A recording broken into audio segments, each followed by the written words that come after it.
আসসালামু আলাইকুম রিয়ান, সবাইকে ওয়েলকাম জানাচ্ছি আমাদের আজকের ক্লাসে। ফাইন, সো হোপফুলি সবাই দ্রুত যুক্ত হয়ে যাবা। সো গতকালকে আমরা গিয়ে পর্যায়বৃত্ত গতির 1 নম্বর ক্লাসটা করেছিলাম। সো আমরা প্রিভিয়াস ক্লাসে যাবতীয় যা থিওরি আছে, যা যা রিটেনের অংশ আছে, ওই অংশগুলো দেখেছি। সো আজকের ক্লাসে বেসিক্যালি আমরা প্র্যাকটিস করব। সো এর আগের বছরগুলো ভার্সিটিতে যে কোশ্চেন্স আসছে এখান থেকে, সেই প্রত্যেকটা অঙ্ক আমরা আজকে সলভ করব। ফাইন, সো ওয়েলকাম এভরিওয়ান, সবাইকে পর্যায়বৃত্ত গতির 2 নাম্বার ক্লাসে ওয়েলকাম জানাচ্ছি। আচ্ছা, ওয়ালাইকুম আসসালাম যারা সালাম দিয়েছ।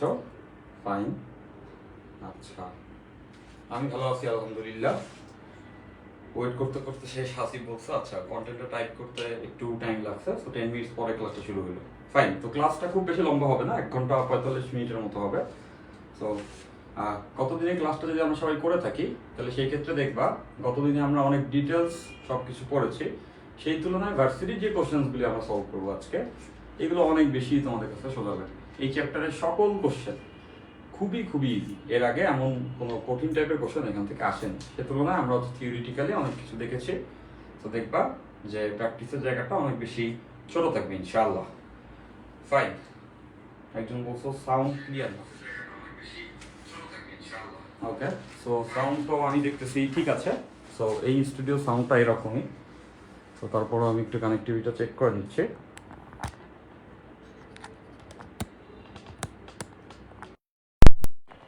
ওকে, তো এখন আই থিঙ্ক ঠিক আছে। আচ্ছা ফাইন, ভাইয়া আজ খুব হবে। আচ্ছা, কূপের দরকার নাই। তো আমরা যতটুকু পড়েছি অতটুকু ঠান্ডা মাথায় পড়লেই হবে, ঠিক আছে? আচ্ছা ফাইন, তাহলে চলো বিফোর ফার্দার ডু আমরা ধীরে ধীরে ক্লাসটা শুরু করে ফেলি। Fine, all clear. তাহলে চলো এবার আমরা ক্লাসের ভিতরে চলে যাই। সো পর্যায়বৃত্ত গতির 2 নাম্বার ক্লাস। তো আজকে আমরা প্র্যাকটিস করব। সো প্রথমেই দেখতেছো এইখানে একটা প্রবলেম চলে আসছে। ওকে, আচ্ছা, সো এই কোশ্চেনটা দেখতেই পাচ্ছি ডিউতে রিসেন্ট টাইমে আসছে। ডিউতে আসা একটা কোশ্চেন রিসেন্ট টাইমে, পাশাপাশি কেইউতেও আসছে। আমি বলেছিলাম গতদিন যে এই চ্যাপ্টারে সব থেকে বেশি কোশ্চেন আসে হচ্ছে গিয়ে সরল দোলক থেকে। সো দেখবা যে মেজরিটি কোশ্চেন এখান থেকেই আসছে। সো একটি সরল দোলকের দোলনকাল বলা আছে, দোলনকাল 50% বাড়াতে এর কার্যকারী দৈর্ঘ্যের পরিবর্তন কত হবে? ঠিক আছে, সো আমরা এটা জানি যে দোলনকাল এবং কার্যকারী দৈর্ঘ্যের সম্পর্ক T proportional √L, T proportional √L। তাহলে এখান থেকে এটা বুঝতে পারছি যে T2 divided by T1 equals √L2 divided by L1। So দোলনকাল 50% বাড়াবে। সো বুঝতেছো, আদিতে যদি দোলনকাল হয় T1, এখন সেটা 50% বাড়ানো মানে 150% করে দেওয়া, মানে 1.5 গুণ করা। তাহলে এখনের দোলনকাল হবে আদি দোলনকালের 1.5 গুণ। নিশ্চয়ই সবাই এটা বুঝতে পারছে, আগেরটার 1.5 গুণ, 50% বাড়াইছে। এটা equals to √L2 divided by √L1। তাহলে এখান থেকে T1 যদি কেটে যায়, সো বুঝতে পারছি আমরা এখান থেকে লিখতে পারবো √L2 divided by √L1 equals to, বর্গ করে দিতে হবে। ওকে, সো 1.5 মানে বেসিক্যালি 3/2। এইটাকে আমরা বর্গ করে দিচ্ছি যেহেতু এখানে বর্গমূল আছে। তাহলে এটা বুঝতে পারছো যে আমাদের দোলনকালের অনুপাত চলে আসবে 9/4। সো আমাদেরকে বলছে দোলনকালের পরিবর্তন কত হবে। সো পরিবর্তন বলতে বেসিক্যালি এইভাবে বোঝায় যে দৈর্ঘ্যের পরিবর্তন কত হবে। দৈর্ঘ্যের পরিবর্তন বলতে বোঝায় দৈর্ঘ্য কতটা বাড়ছে আর আদিতে দৈর্ঘ্য কত ছিল, ওকে, ইনটু 100%। সো বুঝতে পারছো এই যে পরিবর্তন, এই পরিবর্তনটা basically L2 minus L1 divided by L1 into 100%। So পরিবর্তন যখন বের করতে হয় জানবা যে এই যে অনুপাতটা আছে, এই অনুপাত থেকে 1 বিয়োগ করে দিলেই এই টার্মটা চলে আসবে। আমাদের তো দরকারই এই টার্মটা, L2 minus L1 divided by L1, কতটুকু বাড়ছে আর আগে কত ছিল। তাহলে বোথ সাইডে আমরা 1 বিয়োগ করে দিই। বুঝতেছো, L2 divided by L1 minus 1, 9/4 minus 1। তোমরা ক্যালকুলেশনটা দেখো, আমরা সব কিছু হাতে ক্যালকুলেট করবো। সো এইখানে যদি আমরা লসাগু করি তাহলে কিন্তু আমরা ওই অনুপাতটা পেয়ে যাবো, L2 minus L1 divided by L1। নিশ্চয়ই বুঝতে পারছো, 1 বিয়োগ করছি বোথ সাইড থেকে। সো এই পাশে 1 বিয়োগ করলে খুব সহজ, 5/4। তাহলে দেখতেছো যে অনুপাতটা আমাদের দরকার সেটা আমরা পেয়ে গেছি, হুইচ ইজ 5/4। তাহলে এখানে আমরা এই রেশিওটা বসাই দিতে পারবো 5/4 ইন্টু 100%। তো 4 দ্বারা 100কে যদি আমরা কাটি তাহলে আমরা জানি এটা হবে 25। 25কে 5 দ্বারা গুণ করলে 125%। তার মানে দোলনকালের পরিবর্তন হবে 125%। তো বুঝতে পারছি আনসার হবে 125, সি। তো নিশ্চয়ই সবাই এটা আমরা পারছি, তাই না? খুবই সোজা। সো আমি ক্যালকুলেশনটা দেখাইছি, আই থিঙ্ক তোমরা এটা মুখে মুখেই করতে পারবো, মেজরিটি এটা মুখে মুখেই করতে পারবা। এত বড় কেন ভাই, কই বড় কই, খুবই সোজা। ওকে, সো পারছি এটা আমরা। এরপরটা এখানে বলছে একটি সরল দোলক এক্স এর দৈর্ঘ্য অপর একটি সরল দোলক ওয়াই এর দৈর্ঘ্যের 3 গুণ। তাহলে ব্যাপারটা এরকম, এক্স নামক একটা সরল দোলক আছে, ওইটার যে দৈর্ঘ্য সেটা হবে ওয়াই নামক যে সরল দোলক আছে ওইটার দৈর্ঘ্যের 3 গুণ, ওয়াই এর দৈর্ঘ্যের 3 গুণ। ওয়াই দোলকের দোলনকাল বলা আছে, তাহলে ওয়াই যে দোলকটা আছে ওই দোলকটার দোলনকাল আমাদের বলছে 1/3। তাহলে এটা ইকুয়ালস টু 1/3। এক্স এর দোলনকাল কত, দ্যাট মিন্স আমাদেরকে বের করতে হবে এক্স যে দোলকটা এটার দোলনকাল কত। সো একই অঙ্ক, তাই না? এগুলো প্রত্যেকটা সোজা, আমরা সবাই মুখে মুখেই হয়তো বা করে ফেলতে পারবো। সো দোলনকাল এবং কার্যকারী দৈর্ঘ্যের সম্পর্ক আমরা জানি, দোলনকাল কার্যকারী দৈর্ঘ্যের বর্গমূলের সমানুপাতিক। তাহলে এখান থেকে আমরা এটা লিখতে পারবো যে tx divided by ty equals root over lx divided by ly। তো আমরা এই অনুপাতটা তো এখান থেকেই বুঝতে পারছি, দেখতে পাচ্ছ যে এই lx হচ্ছে গিয়ে ly এর 3 গুণ। তাহলে এই দুটো অনুপাত হবে 1/3। তাহলে এখানে আসবে 1/3। তাহলে tx equals to ty into 1/√3। ty এর ভ্যালু কিন্তু আমাদের বলে দিছে অঙ্কে 1/3। তাহলে এটা হচ্ছে 1/3 ইন্টু 1/√3। তাহলে বুঝতে পারছ, এই ক্যালকুলেশন যদি আমরা করি, আচ্ছা, তো এই ক্যালকুলেশন এখান থেকে করলে আনসারটা আসবে 1/3√2, 1/3√2 সেকেন্ড। বাট আমরা দেখতেছি এখানে এরকম কোনো আনসার নাই। আই থিঙ্ক একটু কোশ্চেনটা চেক করে দেখতে হবে, প্রিন্টিংয়ে কোনো ঝামেলা থাকতে পারে। ওকে, ফাইন। আচ্ছা, এইখানে যেটা বলা আছে এক্স এর দৈর্ঘ্য অপর একটি সরল দোলক ওয়াই এর দৈর্ঘ্যের দ্বিগুণ। ওকে, আচ্ছা, সো বুঝতেই পারছো এই অনুপাতটা আমরা যখন এখানে নিছি এক্স এর দৈর্ঘ্য হচ্ছে ওয়াই এর দৈর্ঘ্যের দ্বিগুণ। ওকে, যদি সেটাই হয়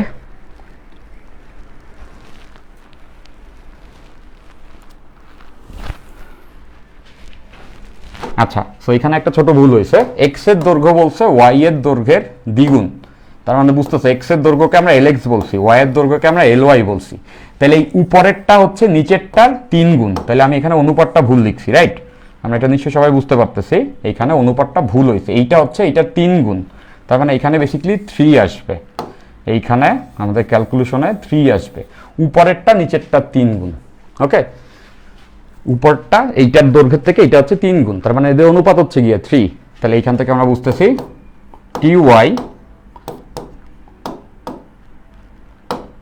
দেখো ty ইন্টু √3। ty এর ভ্যালু হচ্ছে 1/3 ইন্টু √3। তো কাটাকাটি করলে আমরা বুঝতে পারছি 1/√3। ওকে, এত সেকেন্ড। তাহলে বুঝতেছি এটার আনসার হবে 1/√3 ডি। ঠিক আছে, সবাই নিশ্চয়ই বুঝতে পারছি। এইটার দৈর্ঘ্য হচ্ছে এইটার দৈর্ঘ্যের 3 গুণ। ওকে, তাহলে এখান থেকেই তো আমরা বুঝতে পারছিলাম যে এক্স এর দৈর্ঘ্য ওয়াই এর দৈর্ঘ্যের 3 গুণ। তাইলে এদের অনুপাত হবে 3, lx/ly ইকুয়ালস 3। তো দেখলাম তোমাদের মনোযোগ আছে কিনা। ঠিক আছে, তাহলে খুবই সোজা কোশ্চেন, হোপফুলি সবাই আমরা এটাও বুঝতে পারছি। আমার আগেই তোমরা অনেকেই আনসার করে ফেলছো, ডি গেল এটা। এরপর একটি সরল দোলকের দোলনকালের অনুপাত দেওয়া আছে। একটি সরল দোলকের দোলনকালের অনুপাত এত হলে কার্যকরী দৈর্ঘ্যের অনুপাত কত? একটি না, বেসিক্যালি দুইটি সরল দোলকের, তাই না? একটি তো সরল দোলক হতে পারে না, দুটি সরল দোলকের দোলনকালের অনুপাত দেওয়া আছে, মানে T1/T2, এই অনুপাতটা বলা আছে 1/2। সো দৈর্ঘ্যের অনুপাত লাগবে। সো এটা তো আমরা সবাই জানি যে T1/T2 ইকুয়ালস টু হবে √L1/L2। সো আমাদের দৈর্ঘ্যের অনুপাত লাগবে, এই অনুপাতটা দেওয়া আছে, এই অনুপাতটার ভ্যালু হচ্ছে হাফ। তাহলে দৈর্ঘ্যের অনুপাত কত হবে? L1/L2 equals to 1/4। বড় করে দিছি, তাহলে 1:4, এবং আমরা দেখতেছি এইটার আনসার বি। খুব সোজা, এবং এটাও যেহেতু আসছে। আই ডোন্ট নো ওয়াই, এখানে অনেক কোশ্চেন আমরা পড়ছি, ডিফারেন্ট জোন থেকেও কিছু কোশ্চেন আসছে, বাট মেজরিটি দেখবা সরল দোলকের এই দোলনকাল থেকে আসছে, সবাই পারি। এরপর এই কোশ্চেনটা বলছে পৃথিবী পৃষ্ঠে একটি সেকেন্ড দোলককে পৃথিবী চারদিকে পরিভ্রমণরত একটি মহাকাশ যানে নেওয়া হলো। মানে একটা সেকেন্ড দোলক আছে যাকে পৃথিবীর চারদিকে ঘুরতেছে, এরকম একটা মহাকাশ যানে নেওয়া হয়েছে। তাহলে এর পর্যায়কাল কত হবে? সো এইটা আমরা মহাকর্ষ থেকে জানি ডেফিনেটলি, যখন একটা বস্তু পৃথিবীকে প্রদক্ষিণ করে, লেটস সে এটা পৃথিবী, আর্থ, এইটাকে যখন কোনো একটা বস্তু হচ্ছে গিয়া পৃথিবীকে যখন প্রদক্ষিণ করে, তখন আমরা এটা সবাই জানবো যে বস্তু যখন সমবেগে পৃথিবীকে প্রদক্ষিণ করে, তখন তার উপরে কার্যকর ত্বরণ সবসময় শূন্য হয়। কার্যকর ত্বরণ শূন্য দেখেই তো এটা নেমে আসতেছে না, পৃথিবীর চারপাশে ঘুরতে থাকতেছে। আমরা জানি যে কৃত্রিম উপগ্রহ বা স্যাটেলাইটগুলো পৃথিবীর চারপাশে ঘুরে। সো ওরা যখন সমবেগে ঘুরতে থাকে, তখন ওর উপরে পৃথিবীর কোনো লব্ধি ত্বরণ থাকে না, দ্যাটস ওয়াই এটা নেমে আসে না। তার মানে বুঝতেছো, পৃথিবীর চারদিকে যদি প্রদক্ষিণ করে, তাহলে তার উপরে কার্যকর ত্বরণ হয় 0। সো আমরা এটা সবাই জানি যে কোনো দোলকের দোলনকাল T equals to 2π√L/G। L/G তথা এভাবে বলতে পারবো L/A, ত্বরণ, দৈর্ঘ্য বাই ত্বরণ। তো আমাদের এখানে ত্বরণের ভ্যালু 0 হবে, যেহেতু এই মহাকাশ যানে সেকেন্ড দোলকটা আছে। তো বুঝতে পারছো, এর উপরে কার্যকর ত্বরণ 0। কার্যকর ত্বরণ যদি 0 হয়, তাহলে 1/0 ইকুয়ালস টু কত হয়? ইনফিনিটি। নিশ্চয়ই আমরা সবাই বুঝতে পারছি, ইনফিনিটি মানে অসীম। তার মানে ওই মহাকাশ যানে যে সরল দোলকটা আছে, সেইটার পর্যায়কাল হবে হচ্ছে গিয়ে অসীম। সেই কনসেপ্টের অনেক অঙ্ক দেখবা যে পৃথিবীর কেন্দ্রে দিলে পর্যায়কাল কত, মহাশূন্য যানে যদি ঘুরানো হয় তাইলে কত, লিফটে উঠাইলে কত, প্রত্যেকটাই আমরা এখানে দেখব। ঠিক আছে, আচ্ছা।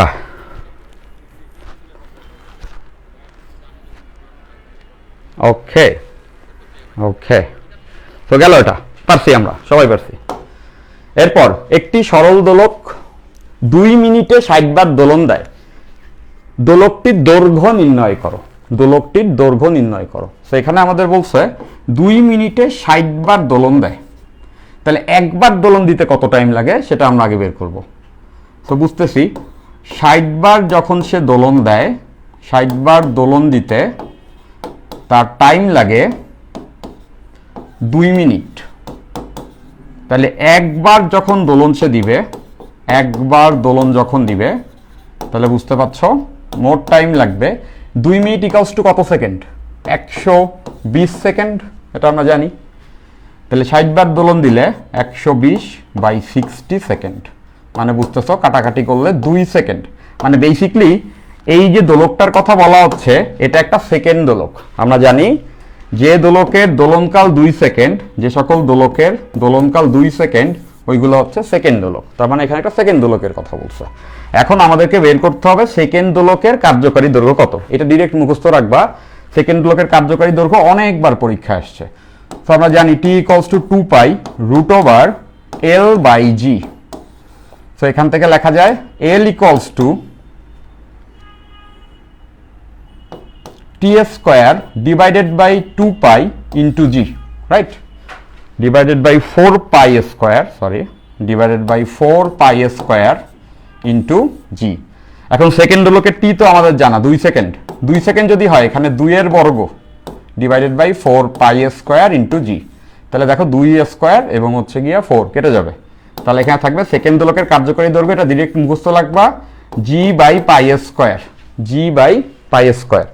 এখন এটা মুখে ক্যালকুলেশন করা তো একটু ডিফিকাল্ট, বাট এমনি আমরা কিন্তু চাইলেই করতে পারবো।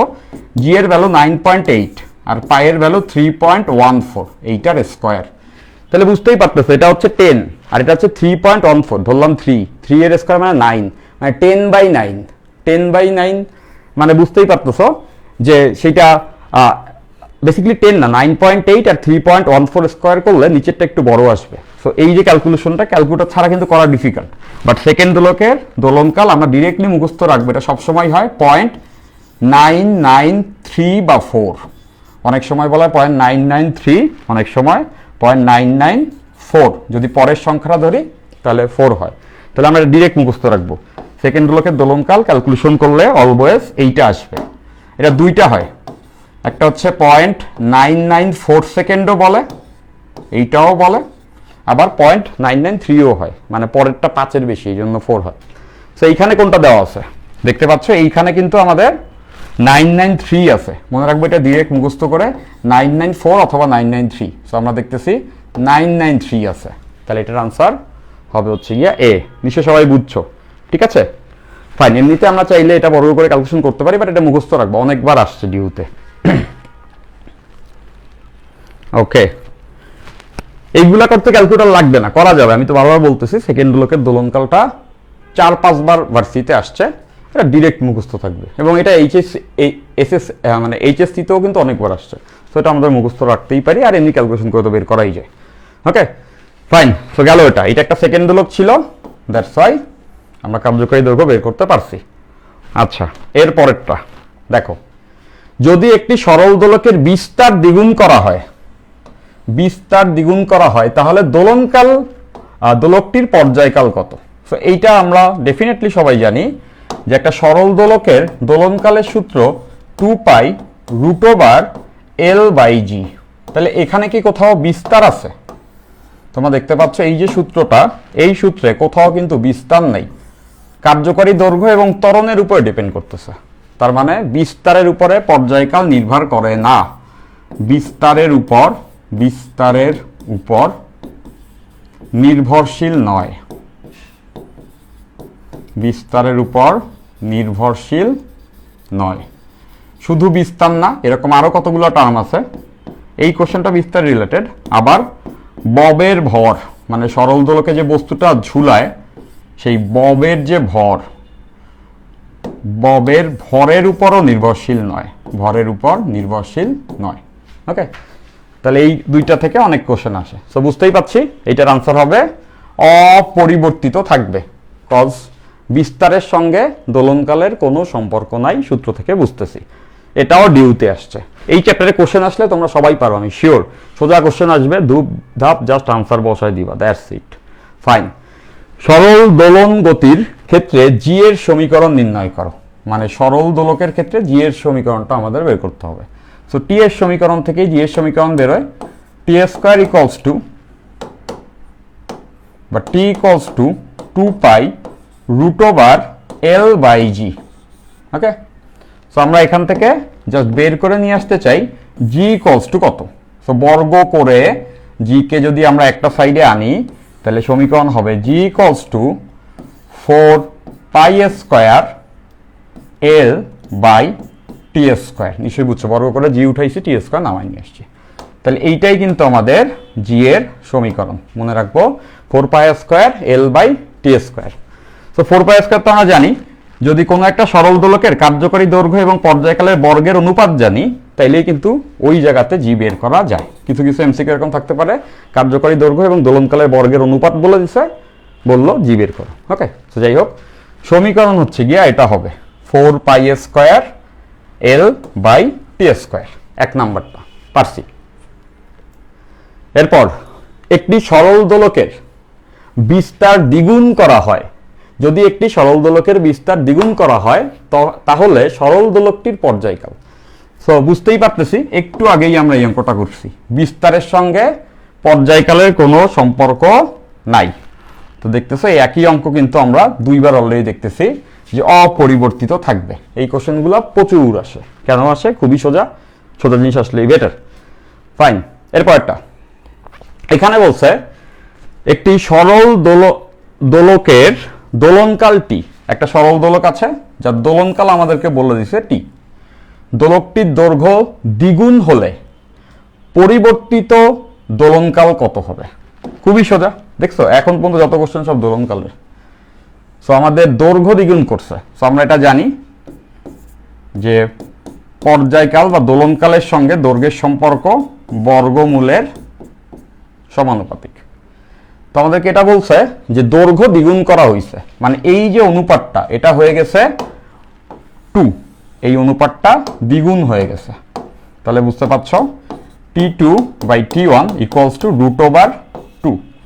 তাহলে পরিবর্তিত দোলনকাল ইকুয়ালস টু আদি দোলনকাল ইন্টু √2।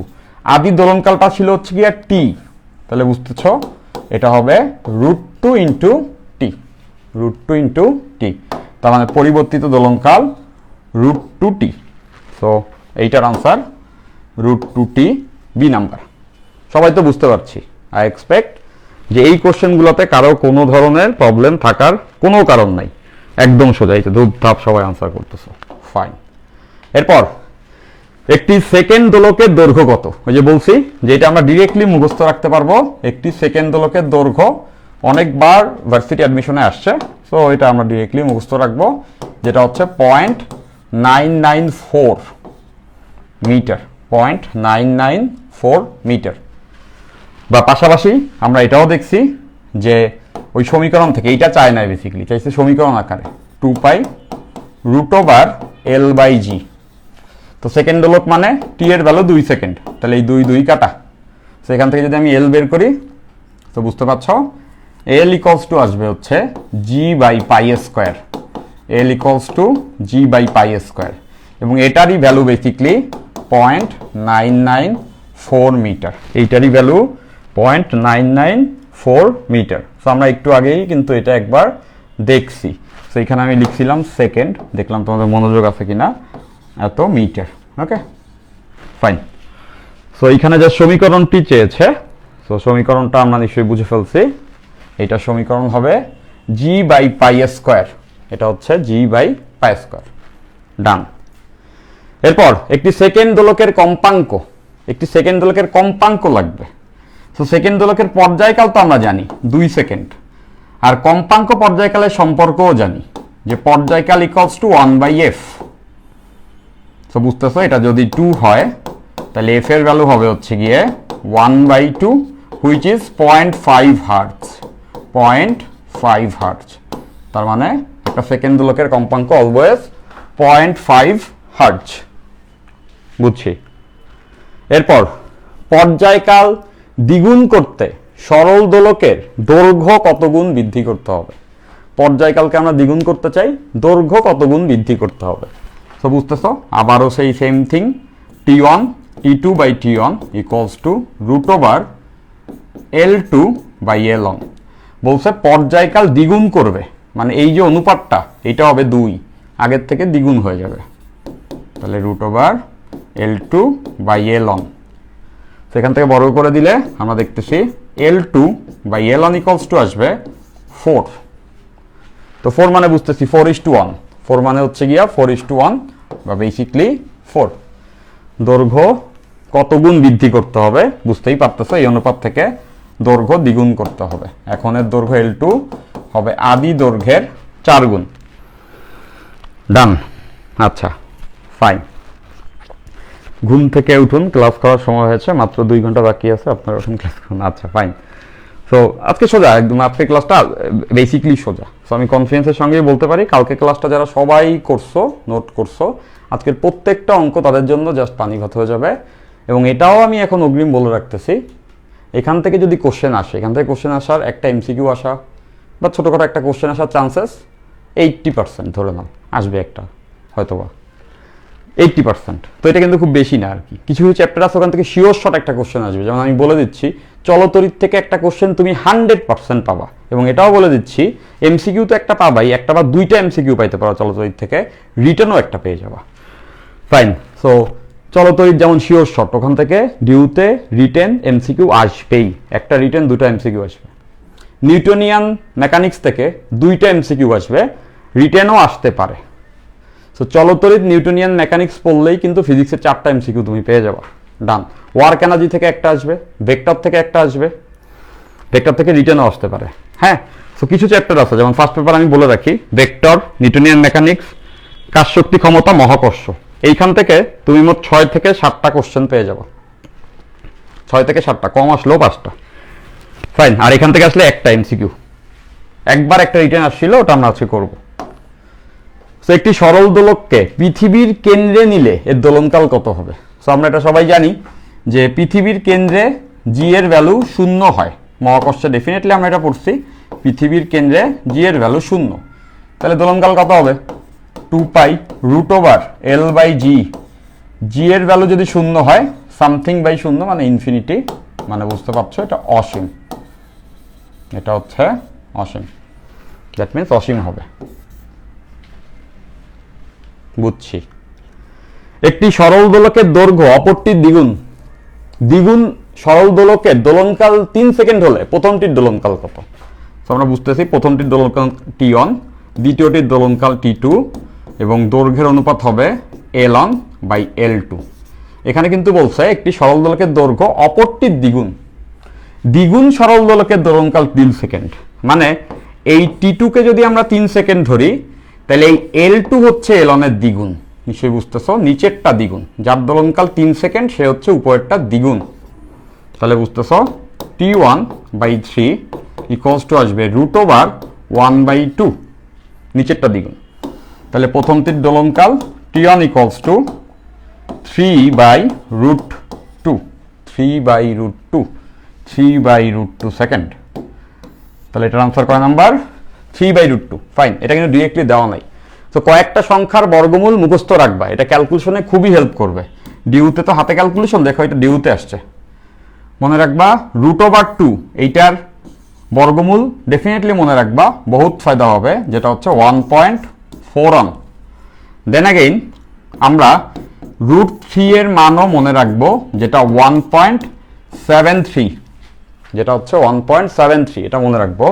আবার এটাও মনে রাখবো 1/√2, এটার ভ্যালু হচ্ছে 0.707, 1/√2 ইকুয়ালস টু 0.707।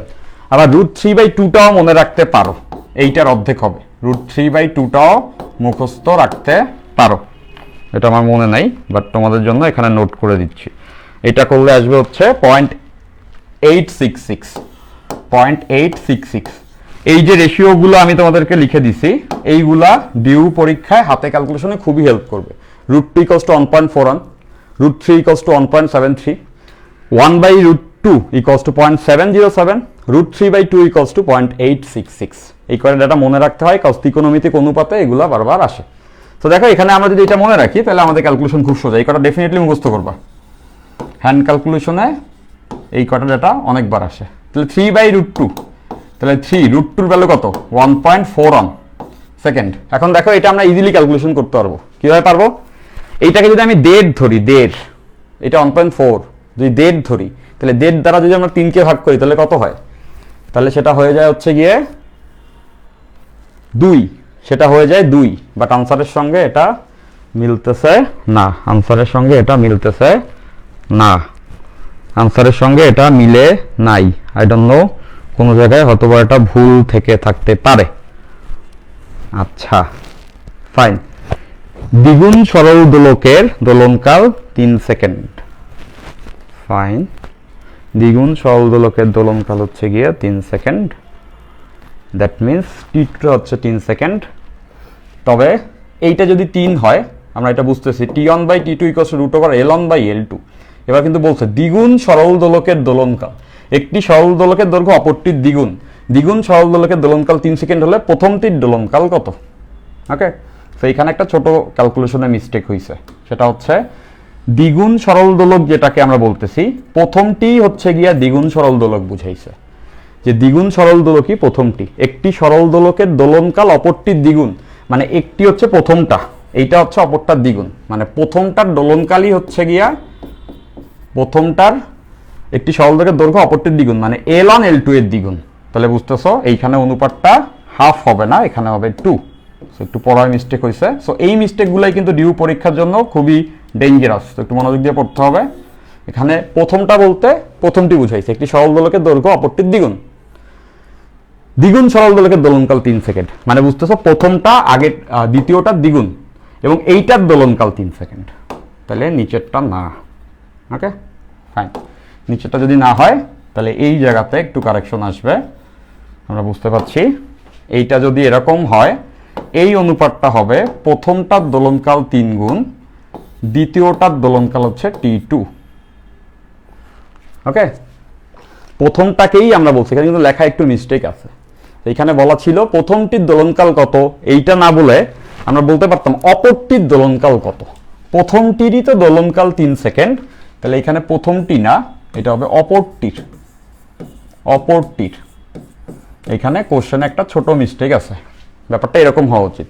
একটি সরল দোলকের দোলনকাল দৈর্ঘ্য অপরটির দ্বিগুণ, মানে এই L1 L2 এর দ্বিগুণ, এবং বলছে দ্বিগুণ সরল দোলকের দোলনকাল 3 সেকেন্ড, মানে এটা যদি দ্বিগুণ হয় তার দোলনকাল 3 সেকেন্ড, তাহলে অপরটির দোলনকাল কত, মানে আমাদের T2 বের করতে হবে।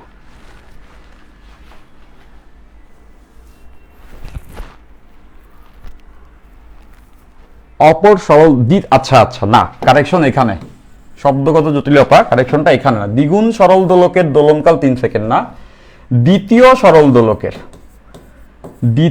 সরল দোলকের দোলনকাল 3 সেকেন্ড। এবার ঠিক আছে, দেখো এবার তাহলে ঠিক আছে। দ্বিতীয় সরল দোলকের দোলনকাল 3 সেকেন্ড, এখানে কিন্তু একটু কথায় ভুল ছিল, আমি আরেকবার ধরাই দিচ্ছি।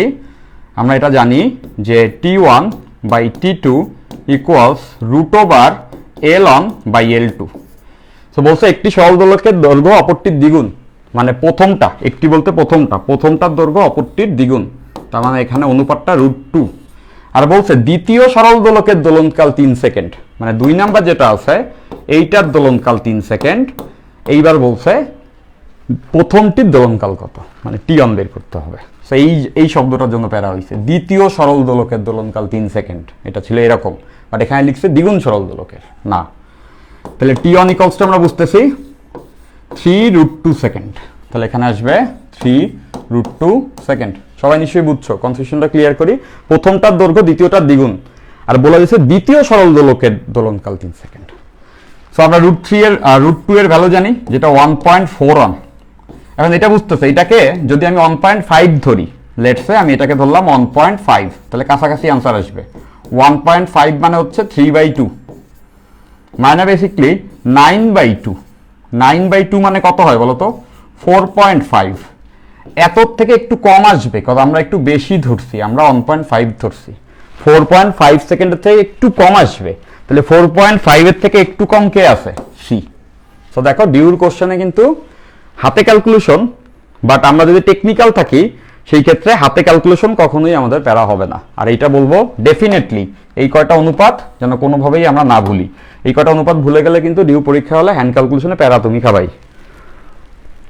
ওকে, আচ্ছা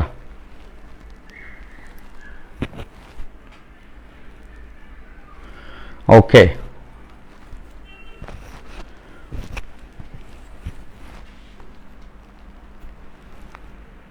বুঝছি, ক্লিয়ার, ডান গেল এটা। সেই যে আমি ক্যালকুলেশনটা করলাম, ডিউর পরীক্ষাতে কনসেপচুয়ালি এমসিকিউ যেগুলি আসবে 2 থেকে 3টে এমসিকিউ একটু ডিফিকাল্ট আসবে। আমি পুরো কোশ্চেন অ্যানালাইসিস করে বলতেছি 2 থেকে 3টি এমসিকিউ একটু ডিফিকাল্ট আসবে। এখন সেই ডিফিকাল্টটা কতটুকু? সেই ডিফিকাল্টটা ডেফিনেটলি আমাদের প্রত্যেকটা ক্লাসে যে থিওরিটিক্যাল পার্টটা আমি প্রথমে পড়াই ওইটার ভিতরে আছে, ওর থেকেও ডিফিকাল্ট আছে, মানে আমাদের ক্লাসে আমরা তার থেকে আরো বেশি পড়ি। সো ওই 3টা যে ডিফিকাল্ট আসবে সেই 3টা আমাদের ক্লাসের থিওরির পার্টটা পড়লে বা প্রথম পার্টটা পড়লে তোমরা অনায়াসে পারবা, তোমাদের জন্য ইজি। বাট বাকি যেগুলো আছে সেগুলো একদম সোজা, এই টাইপের এমসিকিউ আসবে। এখন গেমটা হচ্ছে সোজা জিনিস আসার পরেও দেখবা অনেক ভালো ভালো স্টুডেন্টই আসলে ওখানে পর্যাপ্ত নাম্বার তুলতে পারবে না, কজ ওই 3টা ব্যতীত যেগুলো সোজা আসবে সেগুলো একটাও ভুল করা যাবে না। তো দেখা যাবে ওই সোজা জিনিসেই ক্যালকুলেশনে টুকটাক ভুল করে ফেলে তাড়াহুড়ার জন্য, পাশাপাশি এই যে আমি ক্যালকুলেশনের যে ট্রিক্সগুলো ইউজ করতেছি, খেয়াল করো, কেউ যদি 3 সঙ্গে 1.4 অঙ্কে গুণ করতে যাইতো, ও কিন্তু একটা টাইম নিয়ে নিত, ডেফিনেটলি ও একটা বড় টাইম নিত, সেটা হতে পারে 5 সেকেন্ড বা 7 সেকেন্ড। সেই 5 সেকেন্ড বা 7 সেকেন্ড যেখানে লাগতো, সেখানে যদি তুমি একটু এই অ্যাপ্রক্সিমেট ক্যালকুলেশন আমি যেভাবে করলাম অ্যাপ্রোচটা এভাবে করো, তাহলে তোমার 3 সেকেন্ডে হয়ে যাবে। তাহলে তুমি যে 4 সেকেন্ড বাঁচাইলা এই একটা এমসিকিউতে, এভাবে করে অনেকগুলো এমসিকিউতে, 20টা এমসিকিউতে যদি তুমি 4 সেকেন্ড বাঁচাও বা 30টা এমসিকিউতে যদি তুমি 4 সেকেন্ড করে বাঁচাও, তাহলে তুমি বুঝতেছো তোমার হাতে 2 মিনিট বেঁচে গেল। এই 2 মিনিটে কিন্তু তুমি আরো 4টা এমসিকিউ দিতে পারবা। ওই 4 মার্ক ডিউ পরীক্ষায় অনেক বেশি ইম্প্যাক্ট ফেলে দিবে। তো আমি এই ব্যাপারগুলোই বলতেছি যে যখন আমরা করতেছি, কোশ্চেনের কাঠিন্য দেখো না, দেখো যে আমি যে ক্যালকুলেশন করতেছি ওর ভিতরে যে ট্রিক্সগুলো আমরা দেখতেছি, এইগুলো ভাইটাল। সেই জন্য বারবার বলি, প্র্যাকটিসের জায়গাটা আসলে কঠিন অঙ্ক পারার জন্য না, সোজা অঙ্ক টাইম বাঁচায় করার ট্যাকটিক্সগুলো দেখার জন্য। সো খেয়াল করবা যে আমি কিভাবে অ্যাপ্রোচগুলো নিচ্ছি, এবং তোমরা এগুলো জানো, প্রত্যেক ক্লাসে প্র্যাকটিসের মাধ্যমেই কিন্তু আমাদের অ্যাপ্রোচগুলো আরও বেশি শানিত হয়। সো নির্দিষ্ট দৈর্ঘ্যের একটি সরল দোলকের ববের ভর 3 গুণ কমালে পর্যায়কাল কত হবে? এই যে আমরা অলরেডি দেখছি, পর্যায়কালের সঙ্গে ববের ভরের কোনো সম্পর্ক নাই। পর্যায়কাল বা বিস্তারের সঙ্গে আমাদের দোলনকালের কোনো ধরনের সম্পর্ক নাই। তাহলে বুঝতেছো, সেম কোশ্চেন অপরিবর্তিত থাকবে। ববের ভর যদি আমরা বাড়াই কমাই, দোলনকালের কিছু যায় আসে না।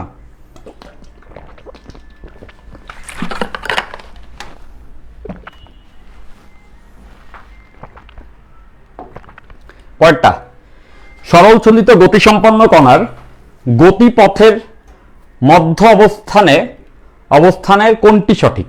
আমরা গতকালকে গ্রাফ এটা দেখছি, গতিপথের মধ্য অবস্থানে কোনটি সঠিক। তো নিশ্চয়ই তোমাদের এটা মনে আছে, আমি গ্রাফ একে বলতেছিলাম যে এই গ্রাফ থেকে কিন্তু বিভিন্ন অবস্থানের জন্য ডিউতে কোশ্চেন আসে। তো আমরা দেখছিলাম শক্তি এবং সরণের গ্রাফ, নিশ্চয়ই মনে আছে। এইটা ছিল গতিশক্তির গ্রাফ, দেন এইটা ছিল বিভব শক্তির গ্রাফ, অ্যান্ড এই স্ট্রেট লাইনটা ছিল মোট শক্তির গ্রাফ। গত ক্লাসে আমরা এটা দেখছিলাম এই গ্রাফটা। এবং এই যে জায়গাটা এখানে সরণ সর্বোচ্চ প্লাস এ, মানে এটা বিস্তার, এটা হচ্ছে সরণ সর্বোচ্চ, বা এটাকে আমরা বলতে পারবো বিস্তার। আর এখানে সরণ সর্বনিম্ন, যেটা হচ্ছে নেগেটিভ বিস্তার, এটাও বিস্তার বটে। এবং মাঝের অবস্থান বলতে আমরা বুঝি এই বিন্দুটা, যেটা হচ্ছে x0, এটাকে আমরা বলি সাম্যাবস্থা। এখন আমি বলছিলাম কোন কন্ডিশনে কি, এই গ্রাফ দেখে কিন্তু বোঝা যাচ্ছে যে বিস্তারের ক্ষেত্রে কোয়াইট সিম্পল। এই যে গতিশক্তির গ্রাফটা এখানে শূন্যতে আছে, মানে গতিশক্তি শূন্য, বিস্তারে গতিশক্তি শূন্য, আর বিভব শক্তি কিন্তু সর্বোচ্চতে আছে। দেখছো বিভব শক্তি এখানে সর্বোচ্চতে আছে, এবং সর্বোচ্চ বিভব শক্তিটাও আমরা জানি, সর্বোচ্চ বিভব শক্তিটা হবে ½ k² দেখো বিভব শক্তিটা এখানে মোট শক্তিকে ছুঁয়ে গেছে, আর মোট শক্তি = ½ k²। গতি যদি শূন্য হয় তাহলে বিভবই সর্বোচ্চ, যোগফলটা এটার সমান থাকলো। আবার সাম্যাবস্থায় আমরা দেখতেছি এই গ্রিন লাইনটা শূন্য দাগে আছে, গ্রিন লাইনটা বিভব শক্তি, মানে এখানে বিভব শক্তি শূন্য, বাট গতিশক্তি এখানে হবে সর্বোচ্চ। সো এইখান থেকে অনেকগুলো কোশ্চেন আসলে আসছে, এগুলো এমনি আমরা জানি। এবং সর্বোচ্চ ভ্যালুটা হচ্ছে ½ k²। এখানেও হবে এই বিস্তারের মতো, ওখানে যায় এখানেও তাই। তো এখানে কি বলছে, মধ্য অবস্থানে, মধ্য অবস্থান বলতে কোনটা বোঝায়? সাম্যাবস্থা। আমরা জানি মধ্য অবস্থা বলতে সাম্যাবস্থা, মাঝের যে অবস্থা, এই যে মাঝের অবস্থা, এইখানে বিভব 0, গতিশক্তি সর্বোচ্চ। তাহলে আমরা দেখব কোনটি সঠিক। বেগ সর্বনিম্ন, সরণ সর্বোচ্চ না। কারণ দেখো বিভব শূন্য মানে আমরা বুঝতেছি এখানে সরণ শূন্য, সরণ যত বেশি হয় বিভব তত বেশি হয়। আর গতিশক্তি সর্বোচ্চ মানে এখানে বেগ কিন্তু সর্বোচ্চ। গতিশক্তি সর্বোচ্চ মানে কি? বেগ সর্বোচ্চ। তো বেগ সর্বনিম্ন, সরণ সর্বোচ্চ হলো না, উল্টা হইলো পুরা। বেগ সর্বাধিক, হ্যাঁ ঠিক আছে, গতিশক্তি সর্বাধিক মানে বেগ সর্বাধিক, এবং বলছে সরণ সর্বনিম্ন। হ্যাঁ, সাম্যাবস্থায় সরণ তো শূন্য, তার মানে 2 নাম্বার ডান। বেগ সর্বাধিক, সরণ সর্বনিম্ন। বেগ সর্বাধিক কেমনে বুঝছি? গতিশক্তি সর্বোচ্চ মানে অবশ্যই বেগ এখানে সর্বোচ্চ, আর সাম্যাবস্থায় তো সরণ। হচ্ছে গিয়া সর্বনিম্ন, সরণ সর্বনিম্ন। ওকে ফাইন, তো হোপফুলি সবাই এটা বুঝছো। গেল। এরপর সরল দোলকের ক্ষেত্রে সাম্যাবস্থানে, তো একই অঙ্ক দেখো এই গ্রাফ থেকেই আসছে। সরল দোলকের ক্ষেত্রে সাম্যাবস্থানে কোনটা বলছে? গতিশক্তি শূন্য। কই আমরা দেখি, একটু আগে দেখছি সাম্যাবস্থানে গতিশক্তি তো শূন্য না, সর্বোচ্চ, তার মানে প্রথমটা ভুল। স্থিতিশক্তি শূন্য, হ্যাঁ এইটা ঠিক আছে। সাম্যাবস্থানে স্থিতিশক্তি বা বিভব শক্তি শূন্য, তার মানে আনসার হবে বি। ওকে, তো এই গ্রাফটা মনে রাখলে আমরা সব কিছু এই টাইপের কোশ্চেন দুবদাব আনসার করে ফেলতে পারবো।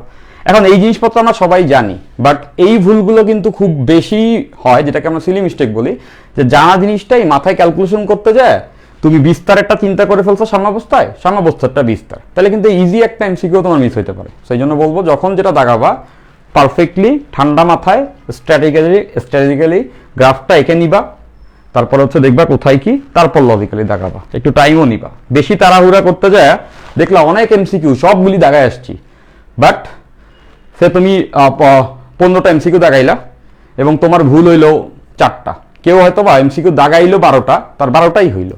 তো সেই ক্ষেত্রে কিন্তু তুমি এমনিতেই 4টা ভুল 11, আর ওই 4টা ভুলের নেগেটিভ মার্কে তুমি 10-এর নিচে চলে যাবা।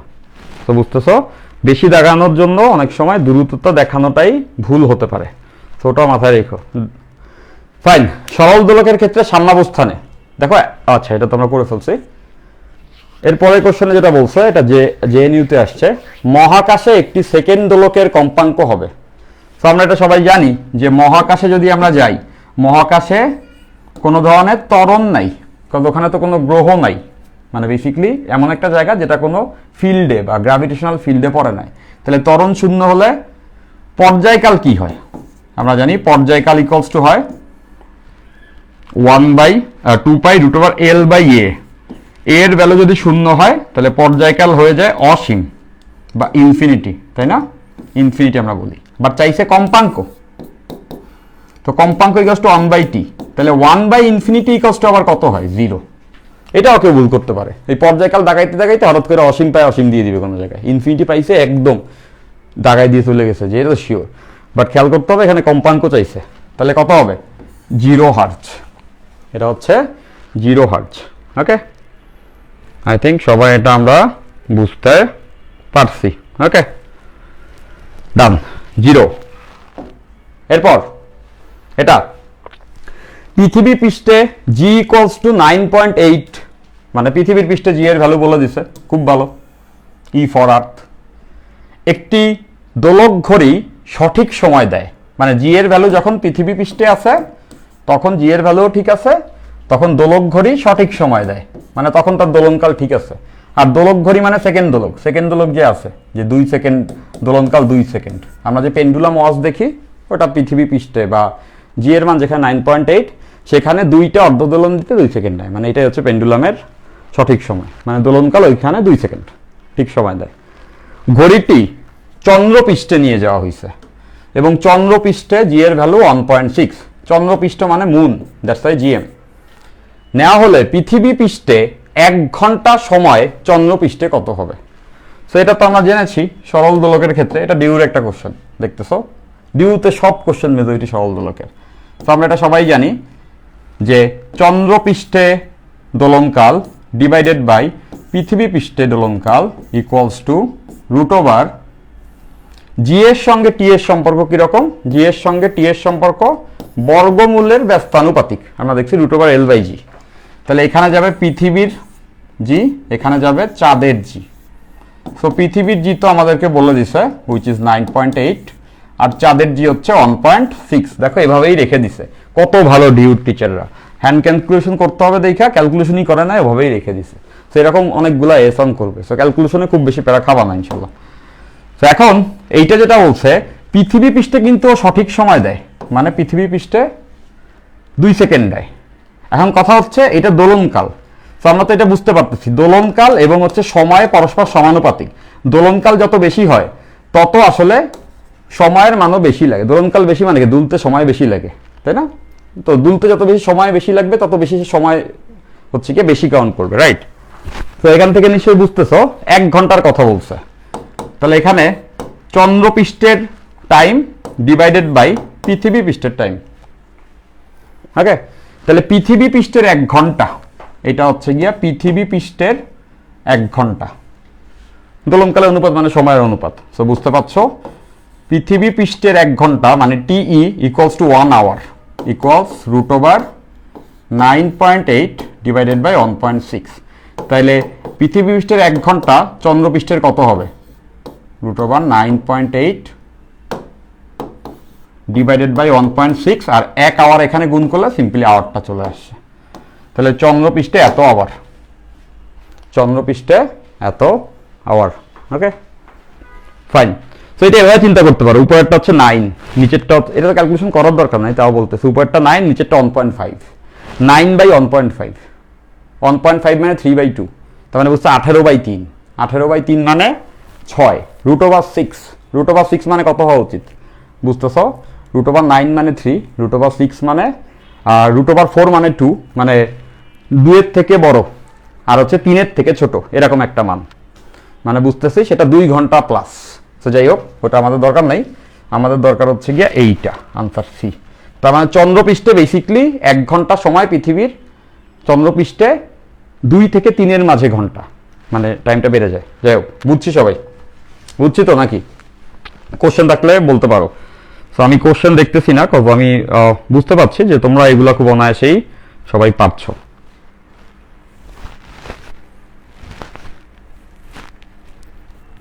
আচ্ছা, দোলক ঘড়ি সেকেন্ড দোলক তো না, সেকেন্ড দোলক তখন যখন সঠিক সময় দেয়, সেকেন্ড দোলক তখন যখন সঠিক সময় দেয়, সেকেন্ড দোলক হচ্ছে গিয়া তখন যখন হচ্ছে গিয়া সে সঠিক সময় দিবে, আর সঠিক সময় না দিলে সেটা সেকেন্ড দোলক না। এখানে যেহেতু বলছিল সঠিক সময় দেয়, এই জন্য আমি 2 সেকেন্ড ধরছিলাম, যদিও সেটা আমাদের এখানে লাগে নাই, যদিও আমাদের সেটা লাগে নাই। আর টি আর এটা যে সমানুপাতিক কিভাবে বুঝছি আমরা, এরকম একটা সূত্রও জানি, দোলনকাল টি ইকুয়ালস টু T/N, এরকম একটা সূত্র কিন্তু আছে। এই সূত্র দ্বারা বোঝাচ্ছে যদি একটা দোলক ঘড়ি nটা দোলন দেয় t সময়ে, তাহলে তার দোলনকাল কত হবে? nটা দোলন দেয় t সময়ে, তার মানে একটা দোলন দেয় T/N সময়ে। এখান থেকেই বুঝতেছ হচ্ছে পর্যায়কাল ওই সময়ের সমানুপাতিক, ওখান থেকে আসছে। ক্লিয়ার? এরপর একটি আদর্শ স্প্রিং এর শেষ প্রান্তে ঝুলানো একটি ভর টি পর্যায়কাল নিয়ে উলম্বভাবে স্পন্দিত হচ্ছে, মানে একটা স্প্রিং এ ভর যুক্ত করছে এবং সেটারে দুলাইছে এবং তার পর্যায়কাল টি, বুঝছি আমরা এটা।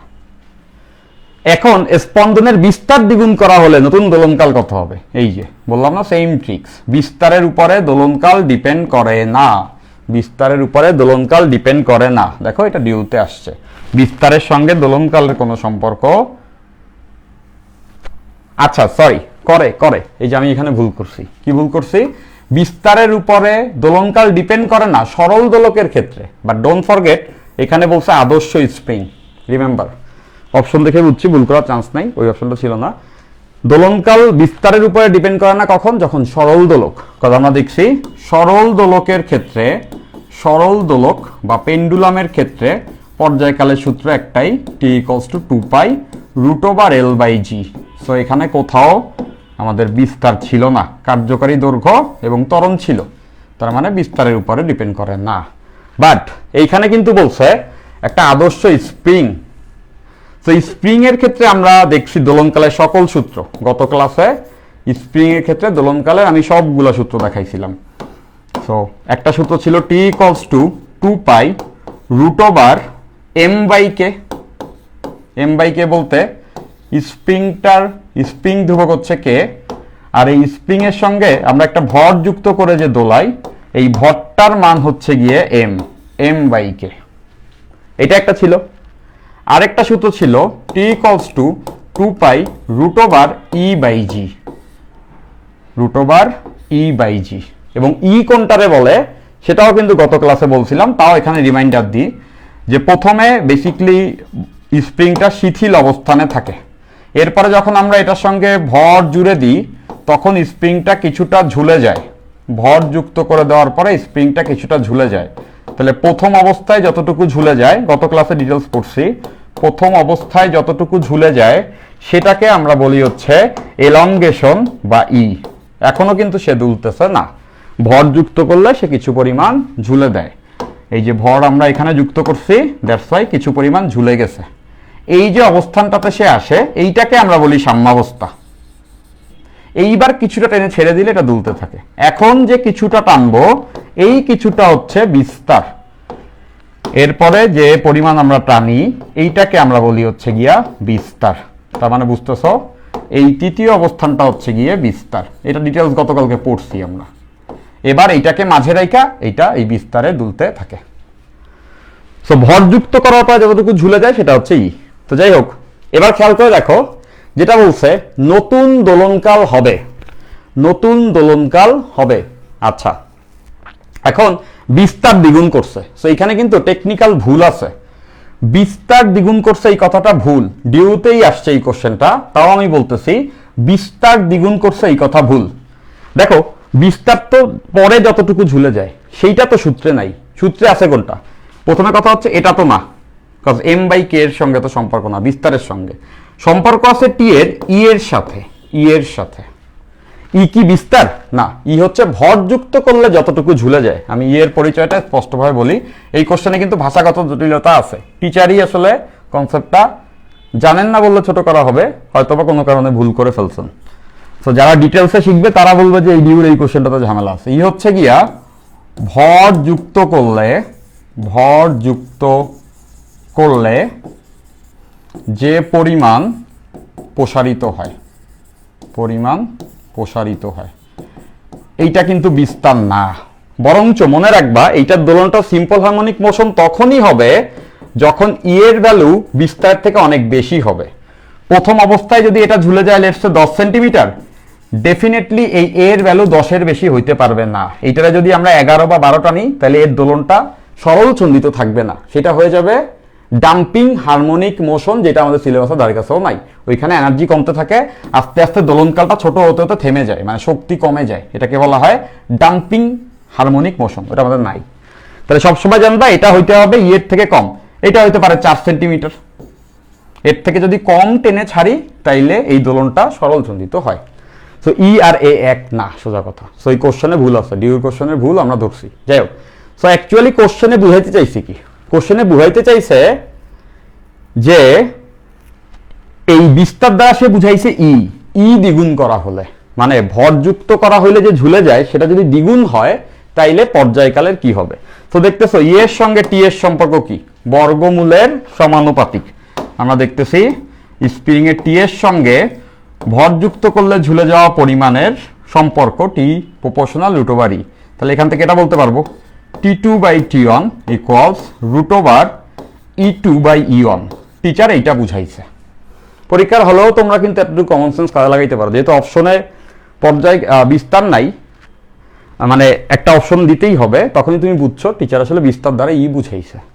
এখন বলছে ই দ্বিগুণ করা হলে, মানে আদিতে যা ছিল আর এখন যা হয়েছে এটা দ্বিগুণ, মানে E2 E1 এর দ্বিগুণ, তার মানে এখানে হবে root over 2। তাহলে পর্যায়কাল কি হবে? T2 equals to root 2 into T1। তাহলে T1 এর ভ্যালুটাই তো বলছে প্রথম অবস্থায় দোলনকাল T, তার মানে পরিবর্তিত দোলনকাল ইকুয়ালস টু হবে root 2 into T, root 2 T। তো এখানে তো আমি এই আনসারটাও পাচ্ছি না। বিস্তার দ্বিগুণ করছে, এখন স্পন্দনের বিস্তার দ্বিগুণ করা হলে নতুন দোলনকাল হবে। স্পন্দনের যে বিস্তার এটাকে যদি আমরা দ্বিগুণ করি তাহলে দোলনকাল বের করতে বলছে। আচ্ছা, সো এই কোশ্চেনের আনসার কিন্তু তাত্ত্বিকভাবে আমি আসলে মনে করি যে কোনো একটা ঝামেলা আছে, যেটা হচ্ছে গিয়ে মিলছে না। ওকে, এবং দেখবা এইটা সলিউশন যেটা দেওয়া আছে যে দোলনকাল বিস্তারের উপর ডিপেন্ড করে না। হ্যাঁ, এটা তো সত্য কথা, এখানে আনসার একটাও না। আর যদি ই এর কথা বলতো, যদি ই এর কথাই বলতো তাইলে আনসার হইতো √2t, সেটাও এখানে নাই। পাশাপাশি আমরা দেখতেছি বিস্তারের সঙ্গে আসলেই কোনো সম্পর্ক নাই, এম আর কে এর সঙ্গে আছে, ই বাই জি এর সঙ্গে আছে। বিস্তারের কথা বললে নির্ভরশীল নয়, বিস্তারের কথা বললে নির্ভরশীল নয়। তাহলে যদি আমি বিস্তারই ঠিক ধরে নেই তাহলে আনসার নির্ভরশীল নয় হবে, সেটা নাই। আর যদি আমি বিস্তারের বদলে ই ধরে নেই, যে প্রথম অবস্থায় ঝুলে পড়া পরিমাণের অনুপাত বলছে, তাতেও যে আনসার আসে সেটাও নাই। তার মানে এই কোশ্চেনটা ত্রুটিপূর্ণ, এরোনিয়াস। এরকম কোশ্চেন আসলে তো সবার মজা, সবাই নাম্বার দিয়ে দিবে, বা এভাবে চিন্তা করতে পারো কাউরে নাম্বার দিবে না, একই তো জিনিস। ওকে, সেই কোশ্চেনটা ভুল আছে, তোমরা কোশ্চেন ব্যাংকে দেখবা এটার আনসার নাই, কোশ্চেনটা ভুল আসছিল।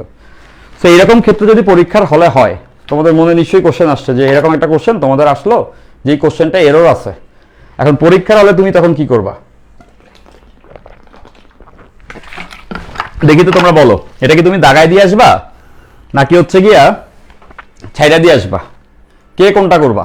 এরকম কোশ্চেন মনে করো একটা তোমার পরীক্ষার হলে আসছে এবং তুমি হচ্ছে গিয়া এরকম একটা কোশ্চেন পাইছো, এখন পরীক্ষার হলে তুমি ডিউর পরীক্ষার হলে আসো, সেই ক্ষেত্রে কে কোনটা করবা একটু জানাও তো, কমেন্ট করো যে দাগায় দিবা নাকি দাগায় দিবা না। আচ্ছা, বিস্তারে কথা বললে এইখানে হচ্ছে দোলনকাল টি থাকবে, এই একদিক দিয়ে আনসারটা ঠিক আছে, আমি এটা খেয়াল করিনি, এভাবে বলা যেতে পারে আগেরটাই থাকবে অপরিবর্তিত, এই অর্থে ঠিক আছে। মনে করো কোশ্চেনটা এরকম আসছিল, বিস্তারের কথাই আমরা ঠিক ধরে নিয়েছি, ই বলে নাই, তাহলে দোলনকাল টি থাকবে, বিস্তারের উপর নির্ভর করে না, আছে আনসার, বুঝলাম, খেয়াল করিনি।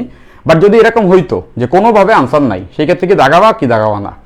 সো ফার্স্ট থিং ফার্স্ট, যদি কোনো কোশ্চেন ডিউতে ভুল থাকে, তুমি ওই কোশ্চেনে যাওয়ার অনেক আগেই দেখবে একজন টিচার আইসা তোমাদের হলে অ্যানাউন্স করে কারেকশন দিয়ে যাবে। দেখবা কোশ্চেনে ভুল থাকলে একজন টিচার এসে বলবে কোশ্চেনে কারেকশন, সবাই মিলাও, এত নাম্বার কোশ্চেনে এইটা হবে। সো তখন ওখানে কারেকশন চলে আসে, যদি কারেকশন চলে আসে তো দাগায় দিলা, তাই গেছে। আর যদি সেটাও না আসে এবং কোনো আনসার না থাকে, একটাও দাগায় দিবা না, কিন্তু ছেড়ে আসতে হবে, ঠিক আছে? ফাইন।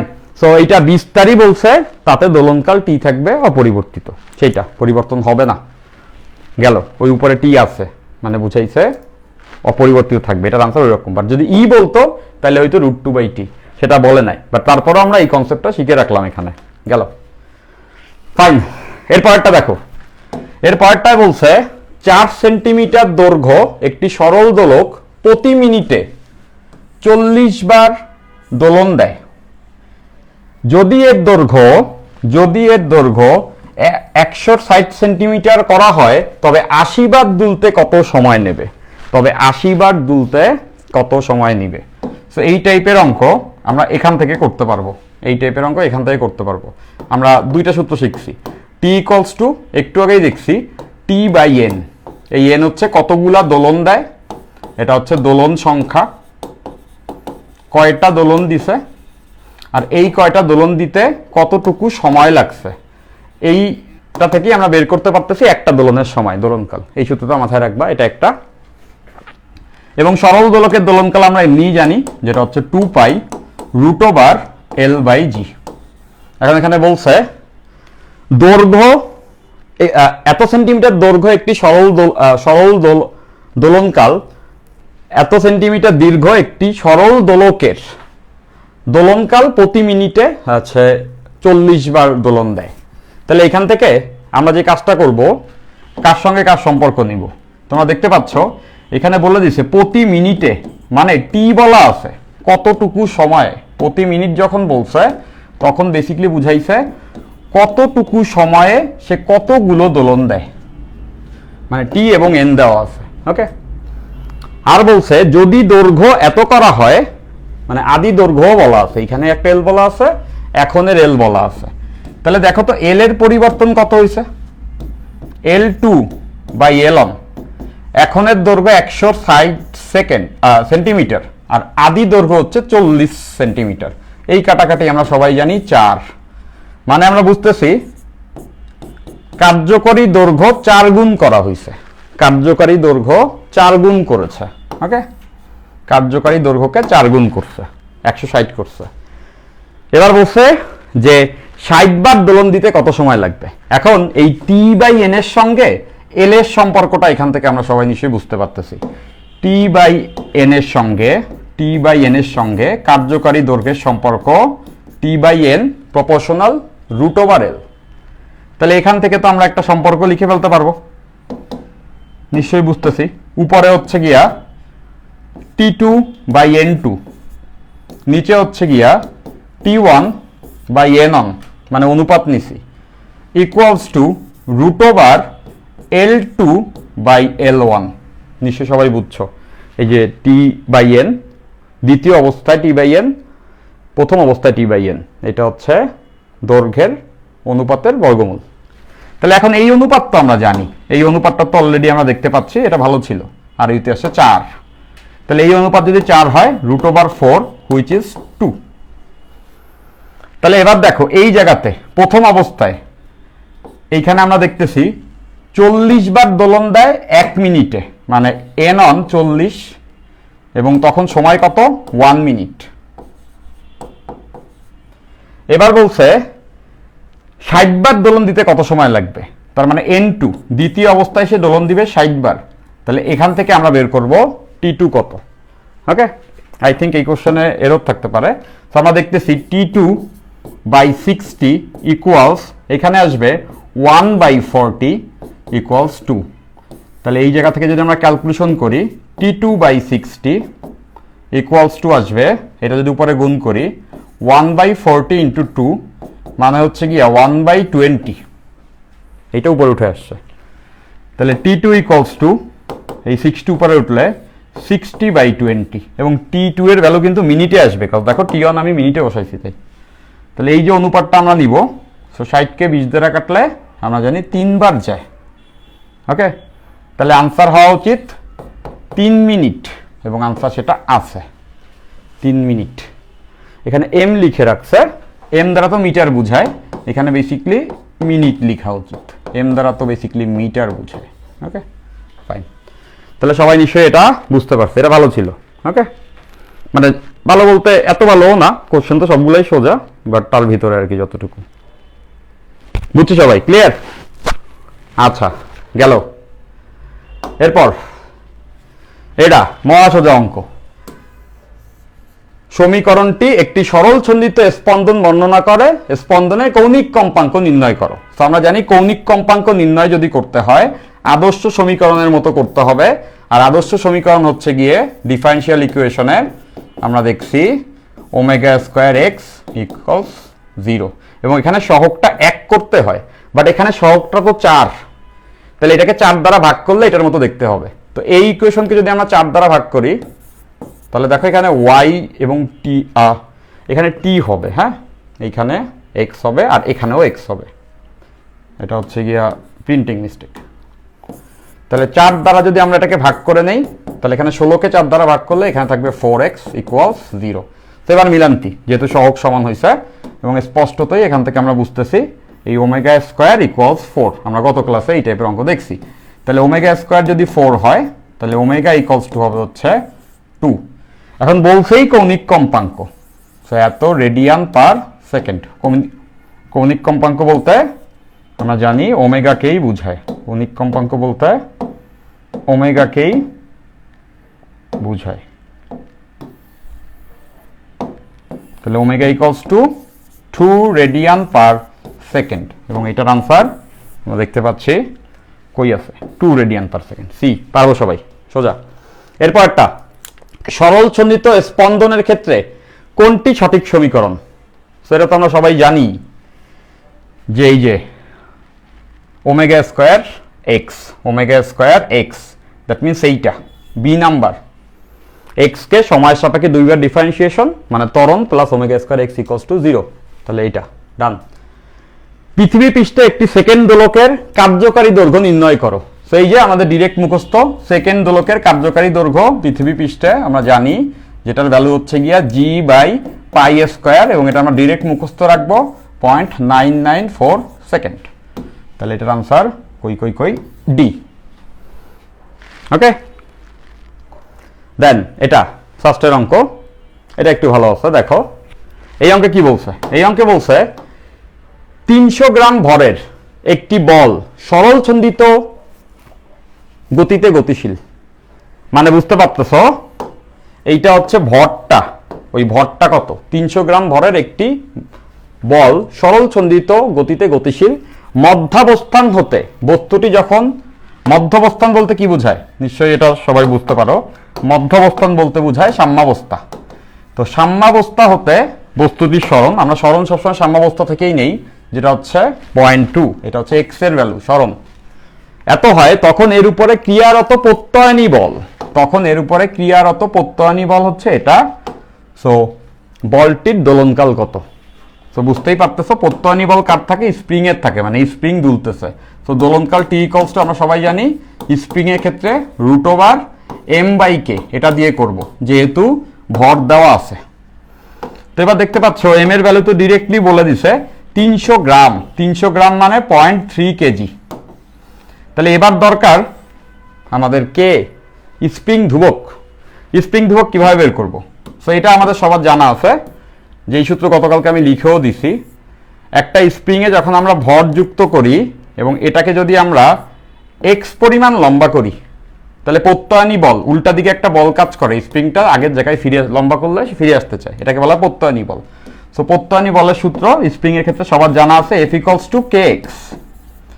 এখানে কিন্তু বলে দিছে প্রত্যয়নী বলের মান 0.24 কে, আর বলেই দিছে কতটুকু সরণ হলে, যখন সরণ 0.2 তখন প্রত্যয়নী বল 0.24, তার মানে এক্স এর ভ্যালু 0.2।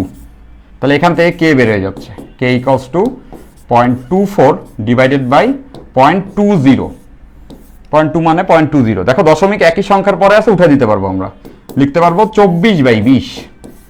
24/20 = আমরা কিন্তু কাটাকাটি করতে পারি, 4 দ্বারা কাটলে উপরে 4 × 6 = 24, নিচে 4 × 5 = 20, মানে 6/5। 6/5 ভাগফল কিন্তু 1.2, এটা ডিরেক্টলি লেখা যায়, তাও করে দিচ্ছি যে একবার যায় 5, 1 আসছে, দশমিক দিয়ে শূন্য দিলে 1.2। সো এইগুলো আমরা সবাই জানি। 6/5 এই ক্যালকুলেশনের ভ্যালু হচ্ছে 1.2 বা 6/5ই আমরা রাখলাম, দেখো ক্যালকুলেশন সোজা হবে। তাহলে এখান থেকে 2π √0.3 ডিভাইডেড বাই হচ্ছে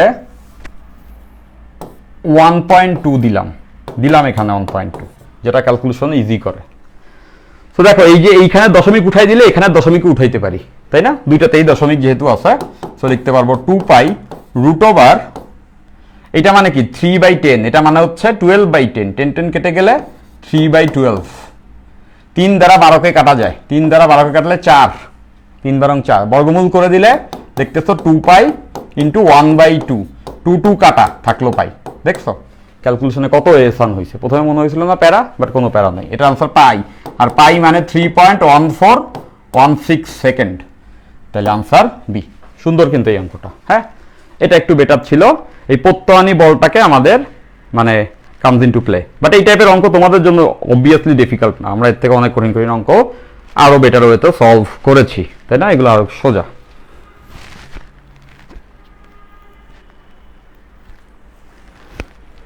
রেজিস্ট্রেশন আর পিতা মাতার এনআইডি কোটা থাকলে সে কাগজ আর ছবি লাগাবে মনে হয়। আচ্ছা তোমাদের সার্কুলার একটা কি যেন একটা দেখতেছিলাম, মানে সার্কুলেট হইতেছে যে কোটা টোটা আছে। তো কোটার ব্যাপারটা তো আসলে এখন অনেক বেশি sensitive, I don't know about it. So তোমরা একটু প্রপারলি চেক আউট করবা সার্কুলার দিলে আসলে ব্যাপারটা কি। যাই হোক, সো কোটা টোটাতে যারা আসলে মগ্ন আছো, মনে করতেছো তোমার কোনো কোটার কারণে তোমার চান্স ইজি হবে, তাদেরকে আমি এই মেসেজটা দিতে চাই, এই ডিপেন্ডেন্সি থাকলে আসলে ঢাকা ভার্সিটিতে চান্স পাওয়া খুব কঠিন হয়ে যাবে। কারণ এত কম্পিটিটিভ পরীক্ষা, ওখানে যদি কেউ মনে করে তার কোটার কারণে সে আসলে এভারেজ পরীক্ষা দিয়ে চান্স পেয়ে যাবে, তাইলে বরঞ্চ তার পরীক্ষা বাজে হয়ে যাবে, সে কোটায়ও টিকবে না। তো আমি সবাইকে বলবো মাথা থেকে এরকম এক্সট্রা সুবিধার চিন্তা বাদ দিয়ে সবাই যেন পরিশ্রমী হোক। জীবনে তো কোনোদিন আমার কাছে মনে হয় নাই যে কোথাও কোটা মেনশন করতে হবে। আমি একদম ফ্রাঙ্কলি বলি, এটা একটু তোমরা জানো যে আমার হচ্ছে গিয়া মানে যারা অভিভাবক তাদের কোটা ছিল, হ্যাঁ তাদের হচ্ছে গিয়া ফ্রিডম ফাইটার কোটা ছিল। তো বুয়েট পরীক্ষা বা কোনো পরীক্ষাতে আমি চাইলে তো ওই কোটা মেনশন করতে পারতাম, পেপার টেপার সব ছিল। তো জীবন দশায় আমি কোনোদিন আসলে পেপারগুলো কোনো জায়গায় অ্যাডমিশন পরীক্ষা দিলে মেনশন করি নাই। মানে কি আমার কাছে এরকম মনে হয়েছে ওই পেপার সংযুক্তি এবং এই যে মাইন্ডসেট, ওই বাবার ওই কোটা পেপার আমি হচ্ছে অ্যাডমিশনের বিভিন্ন রকমভাবে বিভিন্ন জায়গায় দিয়ে সুবিধা পাওয়ার চেষ্টা, ওইটা বরঞ্চ আমার কাছে প্যারা লাগছে। মনে হয়েছে অত প্যারা না নিয়ে নর্মাল ওয়েতে হচ্ছে গিয়ে অ্যাপ্লাই করব, সবাই পরিশ্রম করে চান্স পাবে, সো আমি পরিশ্রম করে চান্স পাবো। সো অ্যাটিটিউড এরকম যেন থাকে লাইফে। কোটা নিয়ে চিন্তিত থাকা যে ব্যাপারটা, সেই জিনিসটাই আমার কাছে মনে হয় নেগেটিভ। এরকম মাইন্ডসেট থাকলে আই থিঙ্ক প্রবলেম, তাই না? আচ্ছা, মানে আমি এইটাই করছিলাম, আমি কোথাও কখনো অ্যাডমিশনে কোটা মেনশনই করি না, এই কাগজ জমা দেওয়া তো আমার কাছে আরও হ্যাসেল লাগছে, এমনি পরীক্ষা দিব, চান্স পাবো। পজিটিভ মাইন্ডসেটে থাকবা, সাফল্য তোমারই হবে ইনশাআল্লাহ। তো দেখো, স্প্রিংয়ে ঝুলন্ত এম ভর, স্প্রিংয়ে ঝুলন্ত এম ভরের একটি বস্তুর পর্যায়কাল 2 সেকেন্ড হলে 4m ভরের বস্তুর জন্য পর্যায়কাল কত হবে? তো স্প্রিং এর ক্ষেত্রে আমরা পর্যায়কালের সূত্র জানি 2π√m/k। তো দেখতেই পাচ্ছ m এর সঙ্গে পর্যায়কালের সম্পর্ক হচ্ছে বর্গমূলের সমানুপাতিক। তাহলে এখান থেকে আমরা এটা লিখতে পারবো t2/t1 √m2/m1। তো দেখতেই পাচ্ছ পরেরটা 4 গুণ, পরেরটার ভর প্রথমটা 4 গুণ, তাহলে m2 m1 এর 4 গুণ, তার মানে বুঝতেছো এখানে হবে 4, তো বর্গমূল করলে 2। তাহলে পর্যায়কাল t2 = 2t1, আগেরটার দ্বিগুণ হওয়ার কথা। একটি স্প্রিং এ ঝুলন্ত এম ভরে একটি বস্তুর পর্যায়কাল 2 সেকেন্ড। আচ্ছা, বাই দ্য ওয়ে, এই t1 এর ভ্যালু 2 সেকেন্ড, দেখতেছো প্রথমটার পর্যায়কাল 2 সেকেন্ড, এটা যদি 2 সেকেন্ড হয় তাহলে আনসার হবে 4 সেকেন্ড। তাহলে এটার আনসার 4 সেকেন্ড, বি সলভড, সোজা। এরপর একটা সরল সন্ধিত গতিসম্পন্ন বস্তুর সরণের সমীকরণ। এটা সরণের সমীকরণ এত, স্প্রিং ধ্রুবকের ভ্যালু হচ্ছে 30, এত হলে t π/9 সময়ে বিভব শক্তি কত একক হবে? বিভব শক্তি, তো বিভব শক্তির সমীকরণ গতকালকে আমরা দেখেছি যে বিভব শক্তি EP = 12k x²। তাহলে বুঝতেই তো পারতেছো যে এখানে k এর ভ্যালু বলা আছে 30, তো আমাদের লাগবে x এর ভ্যালু, সরণ, তাহলে বিভব পাবো। সরণ তো ডিরেক্ট দেওয়া নাই, বাট সরণের সমীকরণ আমাদেরকে দিয়ে দিছে। সরণের সমীকরণ x = 2 sin 3t। এখন t এর ভ্যালু বসাইতে হবে, কততম সেকেন্ডে বলছে? π/9। তাহলে দেখো 2 sin 3, t এর ভ্যালু π/9। তাহলে কাটাকাটি করলে 2 sin 3 দ্বারা 9 কে কাটলে π/3, π/3 মানে 60 ডিগ্রি। sin 60 এর ভ্যালু কত? sin 60 এর ভ্যালু সবাই আমরা জানি √3/2, sin 60 যেটা হচ্ছে √3/2। তাহলে 2 2 কাটা, তাহলে সরণের ভ্যালু √3, তাহলে সরণের ভ্যালু এখানে বসাবো, তাহলে হাফ, k এর ভ্যালু 30, √3 কে স্কয়ার করলে কত আসবে? 3, সরণের ভ্যালু √3 স্কয়ার করলে 3। তো জীবন সোজা হয়ে গেল। 2 দ্বারা 15 কে কাটলে, 2 দ্বারা 30 কে কাটলে 15, আর 3 15 45 জুল। Answer B. ভালো, যে সরণটা বের করো ওইটা হচ্ছে গিয়া বসায় দাও বিভবের সূত্রে, আনসার পেয়ে যাবা। আচ্ছা, এরপরেরটা দেখো, একটি সরল দোলকের দোলনকালটি, ভালো কথা, দোলকটি উপরের দিকে g/3 সমতলে উঠতে থাকলে লিফট, মানে উঠতে থাকা লিফটের ভিতরে নেওয়া হলে দোলনকাল কত? তো এই কনসেপ্ট আমরা অবশ্যই জানি, যেটা আমরা নিউটনিয়ান মেকানিক্সে দেখছি, যে যখন একটা লিফট উপরের দিকে ওঠে এ ত্বরণের ভ্যালু g/3 এখানে বলে দিচ্ছে, তখন এই লিফটের উপরে লব্ধি ত্বরণ কত হয়? নিচে তো জি কাজ করতেছে, আমরা জানি লিফট যখন উপরে ওঠে তখন লব্ধি ত্বরণ হবে হচ্ছে গিয়া জি প্লাস লিফটের ত্বরণ। এটা হচ্ছে লিফটের ত্বরণ এ প্রাইম, মনে রাখবা, লিফট উপরে উঠলে জি প্লাস এ, এইটা হয় লব্ধি ত্বরণ, আর নিচে নামলে জি মাইনাস এ, সেটা উপরে উঠতেছে, নিউটনের মেকানিক্স আমরা শিখছি। তাহলে লিফটের ত্বরণ কত? g/3, তাহলে g/3, এটা ক্যালকুলেশন করলে 4/3g, এইটা হচ্ছে লব্ধি ত্বরণ। এখন বলছে দোলনকাল কত হবে, এবং এটা বলেই দিছিল কিন্তু আদিতে দোলনকাল ছিল t। তো দোলনকালের সঙ্গে a এর সম্পর্ক কি হয়? ত্বরণের সম্পর্ক বর্গমূলের ব্যস্তানুপাতিক, মানে t2/t1 = √a1/a2। তাহলে নরমালি একটি সরল দোলকের দোলনকাল, নরমালি ত্বরণের ভ্যালু v, যখন ওই লিফটে আছে তখন তার উপরে কার্যকর ভ্যালু হচ্ছে 4/3g। এটা কেটে গেলে আসবে √3/4 হুইচ ইজ √3/2। তাহলে বুঝতেছি t2 = √3/2 t1, আর t1 এর ভ্যালুই বলছে t, দ্যাট মিনস √3/2 t। তাহলে এটাই আনসার, লিফটে থাকলে তার দোলনকাল হবে √3/2t, আনসার এ। আনসার এ। সবাই পারছি? ওকে, জাস্ট এই কনসেপ্টটা, লিফট উপরে উঠলে এটা হয়। যদি এই অঙ্কেই বলতো লিফট নিচে নামে, তাহলে জি মাইনাস এ হইতো, যে ত্বরণ নিচে নামে সেটা বিয়োগ করে লব্ধি ত্বরণ বের করে ওখানে বসাতাম, আনসার পাইতাম। ডান। এটা ডিউতে আসছে। ডিউতে আমি দেখি আরো বরঞ্চ সোজা কোশ্চেন বেশি আসে। সরল দোলন গতি সম্পন্ন একটি কণার বিস্তার বলা আছে, আমাদেরকে বিস্তার বলে দিছে, কম্পাঙ্ক বলে দিছে। তো বুঝতেছো, এ বলা এবং হচ্ছে কম্পাঙ্ক বলা। এর সর্বোচ্চ দ্রুতি কত হবে? বাই দ্য ওয়ে, আমরা এটা সবাই জানি, সর্বোচ্চ সরণ মানে বিস্তার, সর্বোচ্চ বেগ, এই সূত্রের ভ্যালু হচ্ছে ওমেগা এ।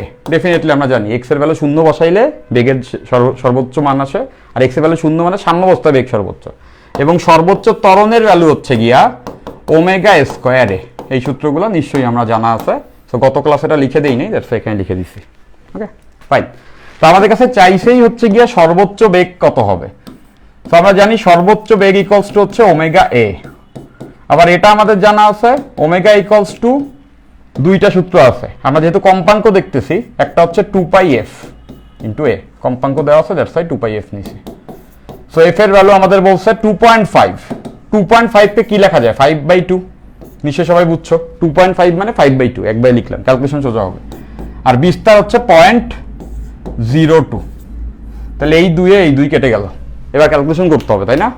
তো দেখো এই ক্যালকুলেশন অনেক সোজা। কিভাবে সোজা? এই যে 0.02 কে আমরা কিন্তু 2/100 লিখতে পারি, ইজন্ট ইট? এই যে 0.02 মানে নিচে 100 দ্বারা ভাগ, 2 ঘর আগে দশমিক আছে, তাহলে 5 দ্বারা 100 কে কাটতে পারবো। 5 দ্বারা 100 কে কাটলে কত হয়? 20, তাই না? 5 20 100। আবার দেখো 2 দ্বারাই 20 কে কাটতে পারবো, 10 হয়ে গেল, ক্যালকুলেশন সোজা। π/10, π/10। সো পাই এর ভ্যালু কত? 3.1416 ডিভাইডেড বাই 10, 10 দ্বারা ভাগ করলে দশমিক 1 ঘর আগে, 31416 মিটার পার সেকেন্ড। এটাই তো হওয়ার কথা। তো দেখছো, একটু টেকনিক্যালি ক্যালকুলেশন করলে জীবন কতটা সোজা হয়ে যায়, যেটা হচ্ছে ডি, তাই না?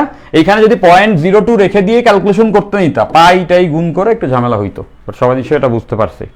গেল, এটা ডিউতে আসছে, এটা ভালো অঙ্ক ছিল। এরপরটা, একটি তারের ভিতর দিয়ে সাইনুসয়েডাল। আচ্ছা, সাইনুসয়েডাল শব্দটার সঙ্গে অনেকে পরিচিত না। সাইনুসয়েডাল মানে যে সকল গ্রাফ সাইনের মতো দেখতে। সাইনের মতো দেখতে কার কার গ্রাফ? প্রথম কথা, সাইনের গ্রাফ সেটা তো সাইনের মতোই দেখতে, এই যে সাইনুসয়েডাল মানে ঢেউ খেলে যায়, এটাকে সাইনুসয়েডাল বলে। আবার কজের গ্রাফও কিন্তু সাইনুসয়েডাল। কজের গ্রাফ অনেকটা সাইনের মতো, বাট একটু শিফটেড, 90 ডিগ্রি শিফট হয়ে থাকে। মানে যেখানে সাইনের ভ্যালু 0 ওখানে কজের ভ্যালু 1, যেখানে কজের ভ্যালু সাইনের ভ্যালু 1 ওইখানে কজের ভ্যালু 0, জাস্ট 90 ডিগ্রি শিফটে। যাই হোক, সাইনের গ্রাফ বা কজের গ্রাফ এদেরকে বলা হয় সাইনুসয়েডাল। ওকে, যারা ঢেউ খেলে যায় তরঙ্গের মতো, এদেরকে বলা হয় সাইনুসয়েডাল। তো একটি তারের ভিতর দিয়ে সাইনুসয়েডাল তরঙ্গ প্রবাহিত হলে তারের কণার সর্বোচ্চ দ্রুতি, মানে একটা ঢেউ খেলে যাচ্ছে, তার সর্বোচ্চ দ্রুতি বলে দিছে ভিএস। মানে আমরা বুঝতেছি ওই যে সাইনুসয়েডালটা যাচ্ছে ওইটার ম্যাক্সিমাম বেগের ভ্যালু হচ্ছে গিয়া ভিএস। তারে একটি কণার সর্বোচ্চ সরণ, তারে একটি কণার সরণ মানে ওই তারের ভিতরে একটা কণার সরণ হবে সর্বোচ্চ সরণের অর্ধেক। মানে কোনো একটা পার্টিকুলার কণার সরণ এক্স হচ্ছে গিয়া সর্বোচ্চ সরণের অর্ধেক। সর্বোচ্চ সরণ তো এ, এইটার অর্ধেক। সরণ হচ্ছে বিস্তারের অর্ধেক, এটা বলছে। ওই কণার দ্রুতি কত হবে? তাহলে ওই কণার যদি আমি বেগ বের করতে চাই, যে কোনো কণার বেগ নির্ণয়ের সূত্র কতদিন আমরা দেখছি, V equals to omega root over A square minus X square, নিশ্চয়ই মনে আছে। যে কোনো কণার বেগ নির্ণয় করা। সাইনুসয়েডাল মানেই এটা বুঝায় সিম্পল হারমোনিক মোশন। মনে রাখবা, যে কোনো সরল ছন্দিত স্পন্দন মানেই হচ্ছে গিয়া সাইনুসয়েডাল। সাইনুসয়েডাল হলেই সেটা সিম্পল হারমোনিক হয়। Okay fine. এবং এটা আমরা জানি সিম্পল হারমোনিক মোশনে যে কোনো কণার বেগ হচ্ছে omega root over A square minus X square. তাহলে আমাদের এক্স এর ভ্যালু লাগবে। ওকে, আচ্ছা। আবার এইটাও তো সবার জানা আছে, সর্বোচ্চ বেগ ইকুয়ালস টু কত? সর্বোচ্চ বেগ ইকুয়ালস টু ওমেগা এ না? একটু আগেই তো দেখছি সর্বোচ্চ বেগ ইকুয়ালস টু ওমেগা এ। তার মানে ওমেগা এ ইকুয়ালস টু কিন্তু ভিএস, এটা মনে রাখতে পারি আমরা। সর্বোচ্চ বেগ ইকুয়ালস টু ওমেগা এ, আবার এখানে বলে দিচ্ছে সর্বোচ্চ বেগের মানটাই ভিএস। তাহলে এক্স এর ভ্যালু আমরা বসাই দিব a/2, তাইলে আমরা ওই কণার বেগ পেয়ে যাব। তাহলে দেখো ওই কণার বেগ এ স্কোয়ার, এখানে যদি a বাই 2 বসাই তাহলে minus a square by 4। So এই বিয়োগটা সবাই আমরা একবারেই করতে পারবো। এটা করলে আসবে 3/4 a স্কোয়ার। তাহলে দেখো ওমেগা a বেরোয় আসছে, এই a স্কোয়ার বর্গমূল বেরোয় আসছে, আর 3/4কে বর্গমূল করলে √3/2। দেখো মজার ব্যাপার, এই অংশটার ভ্যালু আমরা জানি। ওমেগা এর ভ্যালু কত দেখতে পাচ্ছি, ওমেগা এর ভ্যালুটাই হচ্ছে গিয়া vs, এখানে দেওয়া আছে vs। তাহলে এটার বদলে vs লেখা যাবে, তাহলে লিখতে পারবো √3/2 vs। তাহলে নিশ্চয়ই বুঝতে পারছি এটাই হচ্ছে আমাদের বেগের ভ্যালু, √3/2 vs। √3/2 vs কই আছে 2 নম্বরে, √3/2 vs। এটা কিন্তু ভালো ছিল, ডিউতে আসছে, দেখছো স্ট্যান্ডার্ড ছিল, বাট এত কঠিন ছিল না। যা সূত্র মিলান্তি, সূত্র বসাও, আনসার মিলাও, বুঝছি তো? ফাইন। এরপর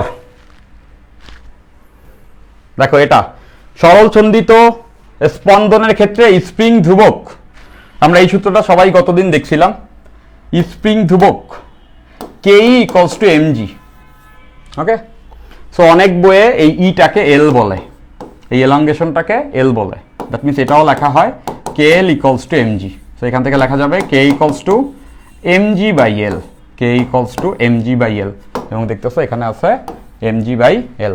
এটা সরল দোল গতিসম্পন্ন বস্তু সর্বোচ্চ গতিশক্তি এর সমীকরণ। আমরা এটা দেখছি, সর্বোচ্চ গতিশক্তি কত হতে পারে? আমাদের গতিশক্তির সমীকরণ সবার মনে আছে যে ½ a² - x²। তো এইটা ম্যাক্সিমাম তখন হবে যখন সবথেকে কম বিয়োগ হবে। দেখো এখানে বিয়োগ যত কম হবে এটা তত বেশি হবে। সো x এর সর্বনিম্ন ভ্যালু কত হতে পারে? 0, বিকজ মাইনাস হইলেও তো সেটা প্লাস হয়ে যাবে বর্গ হলে, বাট 0 হলে তো কিছুই বিয়োগ হবে না। দ্যাট মিনস গতিশক্তির সর্বোচ্চ ভ্যালু হবে তখন যখন x এর ভ্যালু 0। x এর ভ্যালু 0 হলে ½ a²। তাহলে গতিশক্তির সর্বোচ্চ ভ্যালু ½ a²। এই যে ½ a², ওই এ দ্বারা বিস্তার বুঝাইছে। সরল ছন্দিত গতিতে স্পন্দনরত দুটি কণার সরণ, এটা হচ্ছে প্রথম কণার সরণ, এটা হচ্ছে দ্বিতীয় কণার সরণ, দুইটাই সরল ছন্দিত স্পন্দনে আছে। যে কোনো সময় এদের মধ্যে দশার পার্থক্য কত? যে কোনো সময় এদের মধ্যে দশার পার্থক্য কত? তোমাদেরকে এটা মনে আছে, গতদিন আমি এই সমীকরণ দেখাইছি। a sin ωt একটা, আরেকটা হচ্ছে এটা ডিউতে আসছে, গত ক্লাসেই আমি এই টপিকটা পড়াইছিলাম, a cos ωt। a sin ωt যখন হয়, আমি চিত্র এঁকে দেখাইছিলাম, সমীকরণ এরকম হওয়া মানে সাম্যাবস্থা থেকে গতি শুরু, সাম্য হতে গতি শুরু দেখাই দিছিলাম যে a sin ωt মানে সাম্য হতে গতি শুরু। কিভাবে আমরা বুঝছি? এটাকে এভাবে লেখা যায়, দেখো a sin ωt + 0। তো আমরা তো আদর্শ সমীকরণ জানি, x = a sin ωt + del. তার মানে বুঝতেছো এই ডেলের ভ্যালু 0, মানে সাম্যাবস্থা থেকে গতি শুরু, আগের থেকে কোনো কোণ ছিল না, একদম সাম্যাবস্থায় ছিল। আর a cos ωt মানে কিন্তু বিস্তার থেকে গতি শুরু, এটা হচ্ছে বিস্তার হতে শুরু, বিস্তার হতে গতি শুরু। যদি কোনো একটা দোলন শুরুই হয় বিস্তার থেকে, তখন a cos ωt হয়। কেন? সেটা আমরা জানি যে cos থিটাকে এভাবে লেখা যায় sin θ + 90, sin θ + 90 কিন্তু cos θ। তাহলে এটাকে ভেঙেও তো এভাবে লেখা যাবে, দেখো a cosকে ভেঙে লিখতেছি sin, sin এইটাই θ ωt, আর সঙ্গে যোগ করা যাবে 90, এটা মানেই কিন্তু cos θ। এই যে দেখতেছো cos θকে লেখা যায় sin θ + π/2 90। তাহলে এবার দেখতেই পাচ্ছ যে এইটার আদি দশা কত? π/2, π/2 মানে 90 ডিগ্রি বিস্তার থেকে শুরু হয়েছে। আর এটার আদি দশা কত? 0, মানে এটা সাম্যাবস্থা থেকে শুরু হয়েছে। যাই হোক, আমাদের বলছে দশার পার্থক্য কত। তো এই দুইটাকে এভাবে যদি লেখা যায়, এইটাকে বলা হয় মোট দশা, এইটাকে বলা হয় মোট দশা। তাহলে দুইটার দশার পার্থক্য আমরা বের করতে চাই, ল্যামডা ডেল। তাহলে দেখতেছো দ্বিতীয়টার দশা কত? ωt + π/2, নিশ্চয়ই বুঝতেছো। আর প্রথমটার দশা কত? ωt + 0। সেই দুইটা বিয়োগ করলে ωt চলে যাবে, দশার পার্থক্য π/2। আর নর্মালিও বুঝতেছি বিস্তার এবং সাম্যাবস্থার মধ্যে দশার পার্থক্য 90, মানে π/2 আনসার। এটা ভালো ছিল কিন্তু। হ্যাঁ ব্রো, হ্যালো, ক্লাসে ভাই একটু পরে ফোন। ওকে, বুঝছি সবাই। এটা কিন্তু ভালো কোশ্চেন ছিল। 5/2, গুড, ভেরি গুড, সবাই বুঝছে। এরপর একটা ব্রেক দরকার মোস্ট প্রবাবলি, অনেক দূর আমরা পড়ে ফেলছি। সরল ছন্দিতে স্পন্দনরত কোনো কণার গতি স্মরণের সর্বোচ্চ অবস্থান থেকে শুরু হলে আদি দশা কত হবে? স্মরণের সর্বোচ্চ অবস্থান মানে কি বলতো? স্মরণের সর্বোচ্চ অবস্থান মানে কিন্তু আমরা বুঝতেছি বিস্তার। তার মানে গতি শুরু হয়েছে বিস্তার থেকে, গতি শুরু হয়েছে বিস্তার থেকে। আমরা একটু আগেই কিন্তু দেখলাম বিস্তার থেকে গতি শুরু মানে এটা হয় সমীকরণ, গত ক্লাসে ডিটেলস দেখছি। তাহলে বিস্তার থেকে গতি শুরু হলে সমীকরণ হয় এ cos ওমেগা টি, অথবা এটা লেখা যায় এ sin ওমেগা টি প্লাস π/2, একই কথা। তাহলে বুঝতেছ এখানে আমাদের বলছে যে আদি দশা কত, এইটাকেই আমরা বলি আদি দশা, ডেল এ sin omega T plus del. তাহলে আদি দশা কত? π/2। সুন্দর, বিস্তার থেকে শুরু মানে 90 ডিগ্রি দশা থেকে, আদি দশা থেকে শুরু হয়েছে, পারছি। একটি স্প্রিং ধ্রুবকের একক, স্প্রিং ধ্রুবকের একক আমরা সবাই জানি একক না, বেসিকলি এখানে চাইছে মাত্রা, ভুলে একক আসছে। ইংলিশ কোশ্চেনটা দেখে বুঝছো, ডাইমেনশন দেখতেছো, মাত্রা। সেটা তো সবার জানা আছে, f ইকুয়ালস টু kx, তাহলে k ইকুয়ালস টু f/x। এখন বলের মাত্রা কত নিশ্চয়ই আমরা জানি, ml t ইনভার্স 2। কিভাবে হইছে? f equals to ma, m এর মাত্রা তো m, আর a মানে ত্বরণ, দৈর্ঘ্য আর সময়ের ইনভার্স 2, ml/t ইনভার্স 2। আর স্মরণের মাত্রা কি? l, তাহলে l কাটা, তাহলে বুঝতেছো m t inverse 2, m t inverse 2, তাহলে m t ইনভার্স 2। ঠিক আছে, বুঝছি, গেল। আর কতগুলো? আচ্ছা, এরপরেরটা, সরল ছন্দিত গতিতে স্পন্দিত একটি বস্তু কণার ত্বরণ বলা আছে এত হলে পর্যায়কাল কত? আমাদের টি বের করতে হবে।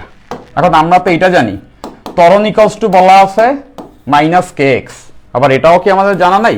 সরল ছন্দিত স্পন্দিত ত্বরণ হচ্ছে গিয়া -ω²x। তাহলে এই দুইটা সমান, তাহলে -ω² ইকুয়ালস টু kx, x কাটা, আর এখানের মাইনাস আর মাইনাসও কাটা, মানে ω² equals to k। That means omega equals to √k।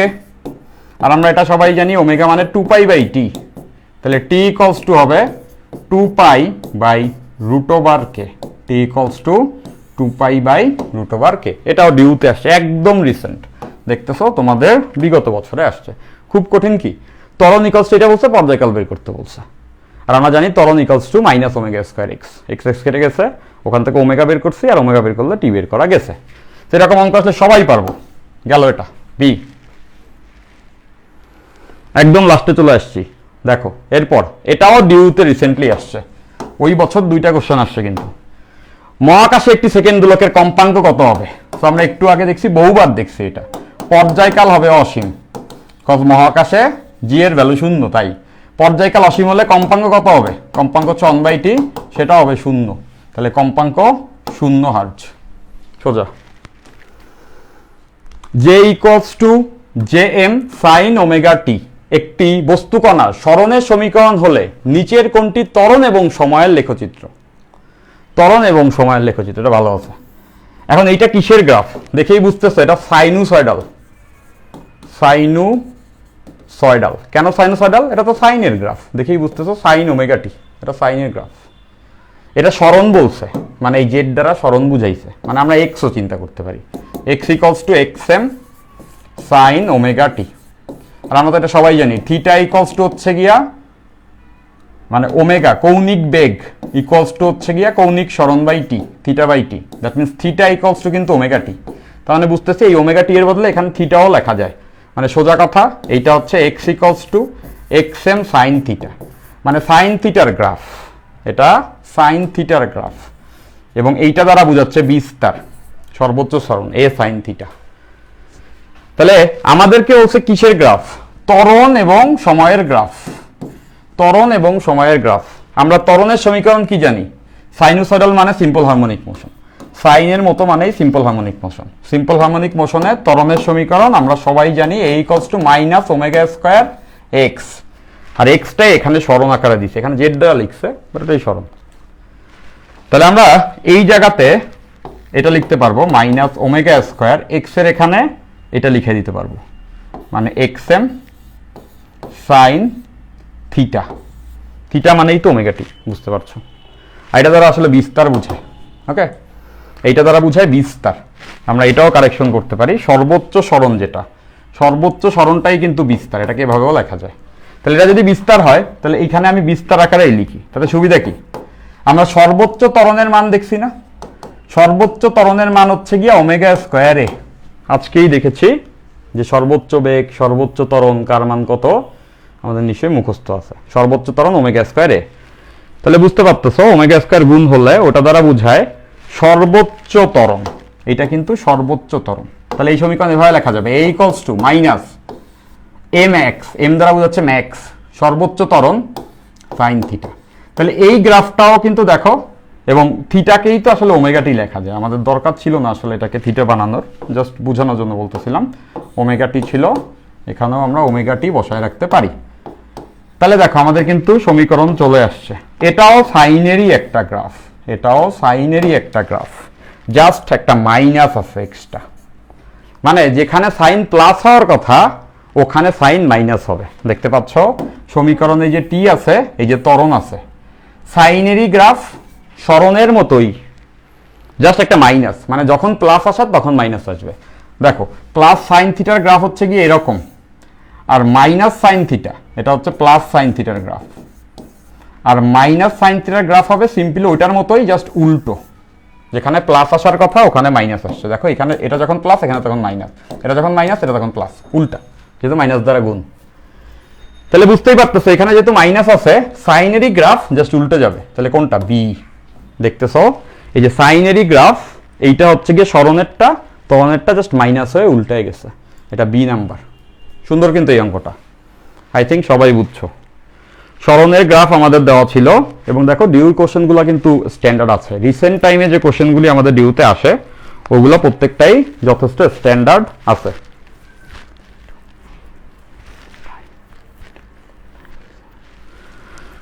তো এটা খুবই সোজা জিনিস। এটা ছিল সাইনোসয়েডাল সাইনের গ্রাফ, মানে এরকম।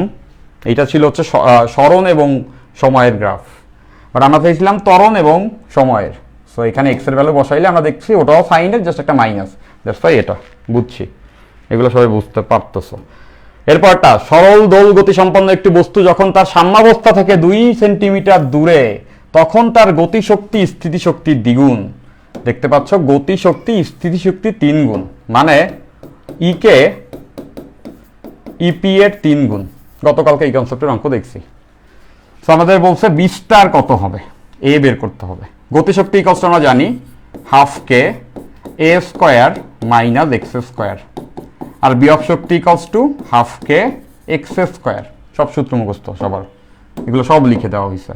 এই হাফকে কাটা, তাহলে A square minus X square equals to 3x square.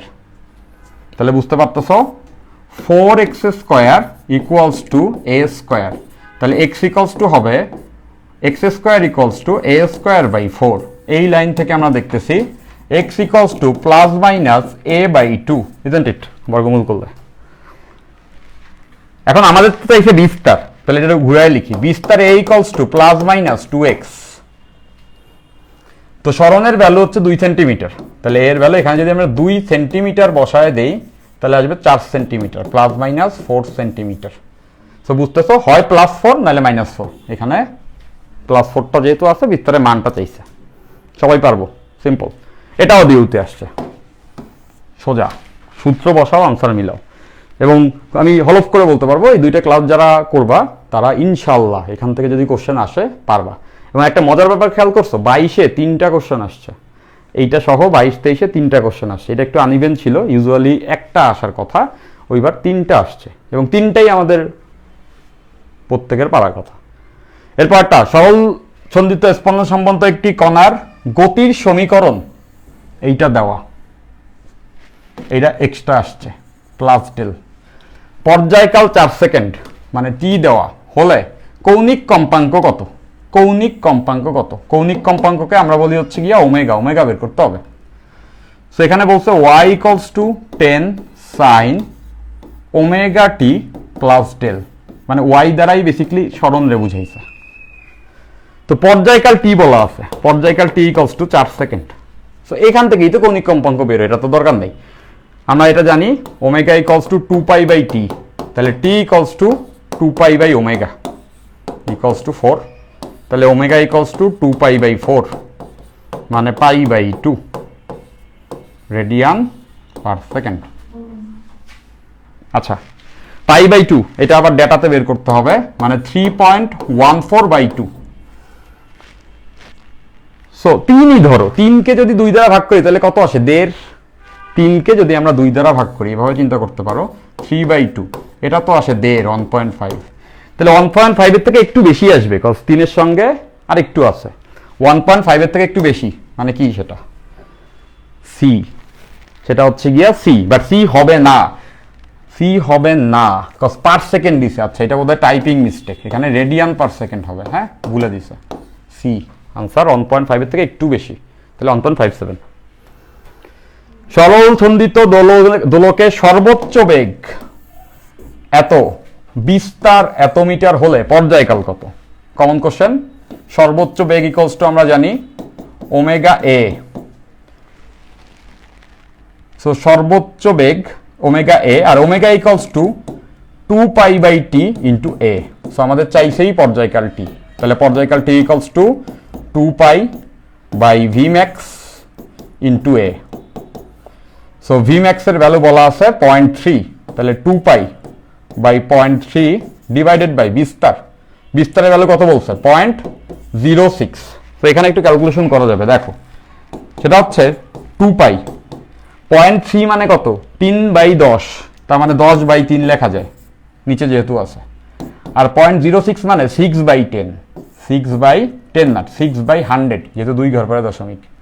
3 দ্বারা 6কে কাটলে 2, 10 দ্বারা 100কে কাটলে 10, এই 2 দ্বারা 10কে কাটলে 5, তাহলে দেখো এখানে আসবে 2 বাই 5 পাই, 2 বাই 5 পাই। তাহলে সেটা কোথায় আছে?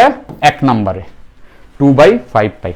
তো আমরা একদম লাস্টের দিকে আছি, বাট আমরা অনেকটা সময় পাড়ি দিছি। আমরা একটা ছোট করে ব্রেক নিই, এরপর আমরা জাস্ট অল্প কয়েকটা জিনিস দেখবো, ঠিক আছে? তো অনেকগুলো অঙ্ক আমরা আসলে আজকে সলভ করতেছি, জাস্ট 5-6টা অঙ্কই আর বাকি আছে। তো তারপরে আমরা একটা ছোট ব্রেক নিই। হ্যাঁ, একটু টানা গেলে তোমাদের প্রবলেম হবে, আমরা একটা ছোট করে ব্রেক নিই। ব্রেক। এখন বাজে 10:52, আমি 13 মিনিট 12 মিনিটের ব্রেক নেই, তাহলে 11টা 2। হ্যাঁ, জাস্ট 10 মিনিটের একটা ব্রেক। তোমরা একটু পানি খেয়ে নাও, একটু মাথাটাকে রেস্ট দাও। এরপরে আমরা 4-5টা এমসিকিউ আরও দেখবো, এবং একটা সিকিউ আমি তোমাদেরকে দেখাই দিব বলছিলাম, সেটা হচ্ছে কি দেখায় আমরা দিব, ঠিক আছে? তো যারা ক্লাসে আসো আর একটু ধৈর্য ধরে কিছুটা সময় থাকতে হবে, আমি আসছি।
ফাইন। তো ব্রেক টাইমটা শেষ। তো আর কিছুক্ষণ, জাস্ট 10 to 15 মিনিটস এর ভিতরে আমাদের ক্লাসটা শেষ হয়ে যাবে। আমরা মেজরিটি এমসিকিউ আসলে সলভ করে ফেলছি, এবং আমি তোমাদেরকে বলেছি গত ক্লাসটা এবং আজকের ক্লাসটা যদি তুমি করো, এর বাইরে তোমাকে কিচ্ছু করতে হবে না, নাথিং এলস। এতটুকু পর্যায়বৃত্তগতির জন্য মোর দ্যান সাফিসিয়েন্ট।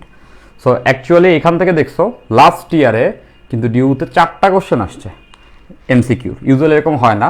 সো যেহেতু রিসেন্ট টাইমে নাম্বার অফ কোশ্চেন এখানে বেশি আসছে, ইন কেস যদি এবারও বেশি আসে, তো আমি বলতেছি প্রতিটা কোশ্চেন তোমরা পারবা যদি সিলি মিস্টেক না করো। ক্লাস থেকে কমন পড়বে, আর আগের দিনে যে আমরা থিওরিটিক্যাল প্লট এবং রিটেন কোশ্চেন সলভ করছি, ওখান থেকে রিটেন কোশ্চেনও আমরা পারবো। এবং এটা কিন্তু আমি তোমাদেরকে কনফিডেন্স বাড়িয়ে বলছি। সো এই দুটি ক্লাস ডেফিনেটলি সবাই করে যাবা, এবং জানবা এর বাইরে নাথিং এলস, কিছুই করতে হবে না। দুটা ক্লাস সকল অঙ্ক বোঝা, নোট করে রেখে দিবা। ডান, আন্ডারস্ট্যান্ড, ফাইন। সো এরপর আমরা আর কয়েকটি এমসিকিউই আছে, সেটা একটু দেখে ফেলি। ওকে, দেন এটা একটা সুন্দর এমসিকিউ। একটি স্প্রিংয়ের অগ্রভাগে এত গ্রাম ভর ঝুলিয়ে দেওয়ায় এত মিটার দৈর্ঘ্য বৃদ্ধি হলো। মানে ব্যাপারটা বুঝছো?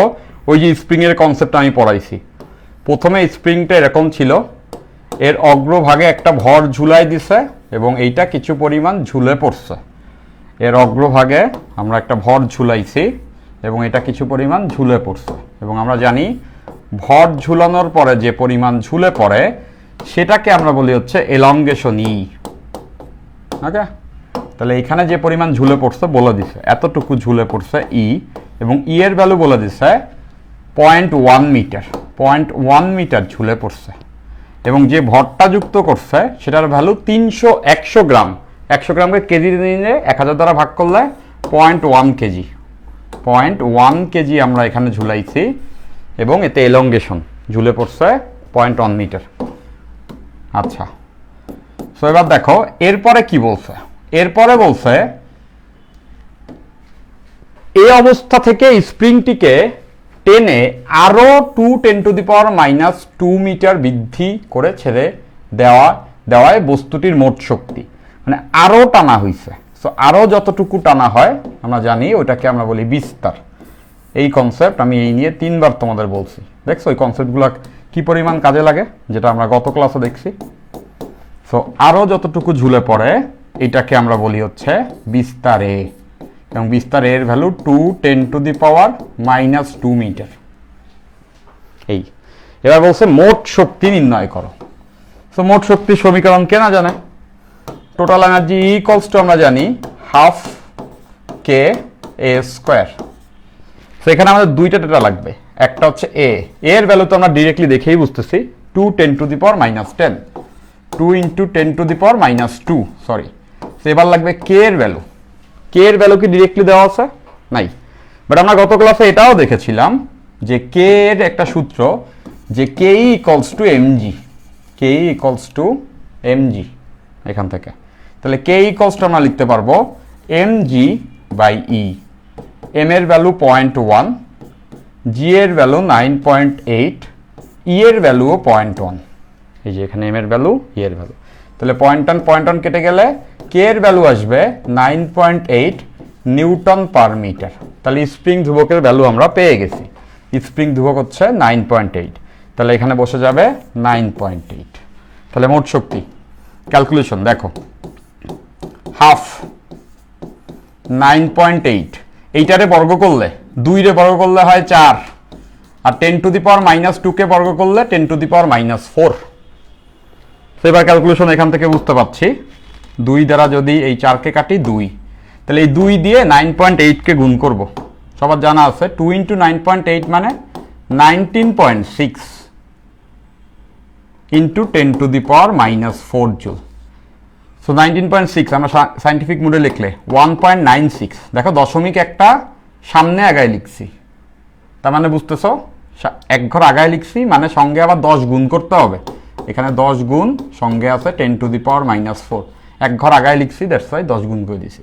তাহলে বুঝতেছো 1.96 10⁻³ জুল, এবং এটা হচ্ছে আমাদের 1 নাম্বার। সুন্দর অঙ্ক। জাস্ট স্প্রিং এর কনসেপ্ট আমরা যারা গত ক্লাসে দেখছি, পাশাপাশি আজকের ক্লাসে দেখছি, সবাই এটা পেরে ফেলবো। আচ্ছা, আগামীকাল ঢাকা বিশ্ববিদ্যালয়ের ভর্তির ফর্ম ছাড়বে, সবার জন্য শুভকামনা। হ্যাঁ, সো ভর্তির ফর্ম ছাড়বে, সো মাথায় রেখো, মনে রাখবা যে অ্যাডমিশনের এই পুরো প্রিপারেশনটা কিন্তু শুধুমাত্র স্টাডি প্রিপারেশন না। স্টাডি প্রিপারেশনের মধ্যে তোমার আরও কিছু এক্সট্রা ইম্পর্টেন্ট অংশ আছে, যেমন প্রিপারেশন তো নিচ্ছই, বাট প্রিপারেশনটা নেওয়ার পাশাপাশি সার্কুলার কখন কোথায় দিছে, কয় তারিখে অ্যাপ্লাই করতে হবে, এই সব জিনিসপত্রের দিকেও কিন্তু খেয়াল রাখতে হয়। সো আমার মনে আছে আমি যখন তোমাদের মতো ছিলাম, বুয়েট অ্যাডমিশনের জন্য আমি প্রিপারেশন নিচ্ছিলাম, সো আমায় যখন সার্কুলার দেয় তখন আমি লাস্টের 2 দিনে হচ্ছে গিয়ে অ্যাপ্লাই করতে গেছিলাম। সো আই স্টিল রিমেম্বার আমার এসএসসি এবং এইচএসসি সার্টিফিকেটে নামে একটা ডট বেশি কম ছিল, দ্যাটস ওয়াই বুয়েটে আমার সার্কুলার জমা নিচ্ছিল না। সো টাইম ছিল 2 দিন। সো এর মধ্যে সার্টিফিকেটের ওই ডট চেঞ্জ করে 2 সার্টিফিকেটের নেম এক করতে হবে বোর্ড থেকে। সো দ্যাট ওয়াজ হিউজ, কি বলে, প্রেশার। আমার কাছে মনে হচ্ছিল ট্রিমিন্ডাস একটা বিপদ আমি পড়ে গেছি। এখন কি করব, সব প্রিপারেশন তো আছে, বাট সার্কুলারের ডেট ছিল 1 উইক, আমি লাস্টের 2 ডেজে করতে চাই, দেখতেছি যে আমার এই প্যারার কারণে ওয়েবসাইট নিচ্ছে না। তো তখন আসলে মনে আছে যে মাথা বোনা পুরো নষ্ট, সারা দিন রাত বোর্ড অফিসে দৌড়ায় ঠিক কইরা তারপরে সার্কুলার হচ্ছে গিয়ে আমি অ্যাডমিট নিতে পারছিলাম। তো সবাইকে বলতেছি টাইম নষ্ট করো না, অনেক সময় এই ধরনের ত্রুটি বা এরর হতে পারে। সো দ্যাটস ওয়াই প্রথম দিকেই সবাই অ্যাপ্লাই করার চেষ্টা করবা। সেইটাও কিন্তু অ্যাডমিশনেরই প্রিপারেশন, অ্যাপ্লিকেশন করাটাও তোমার পড়ার মতোই ইম্পর্ট্যান্ট। তো খোঁজখবর রাখবা, এই কাজটা ঠিক মতো করবা। আচ্ছা, গেল এটা, ফাইন। এরপর আমাদের লাস্ট কোশ্চেন, এটা একটি স্প্রিংয়ের সাথে, এটা ভালো ছিল, দেখো, একটি স্প্রিংয়ের সাথে m কেজি ভর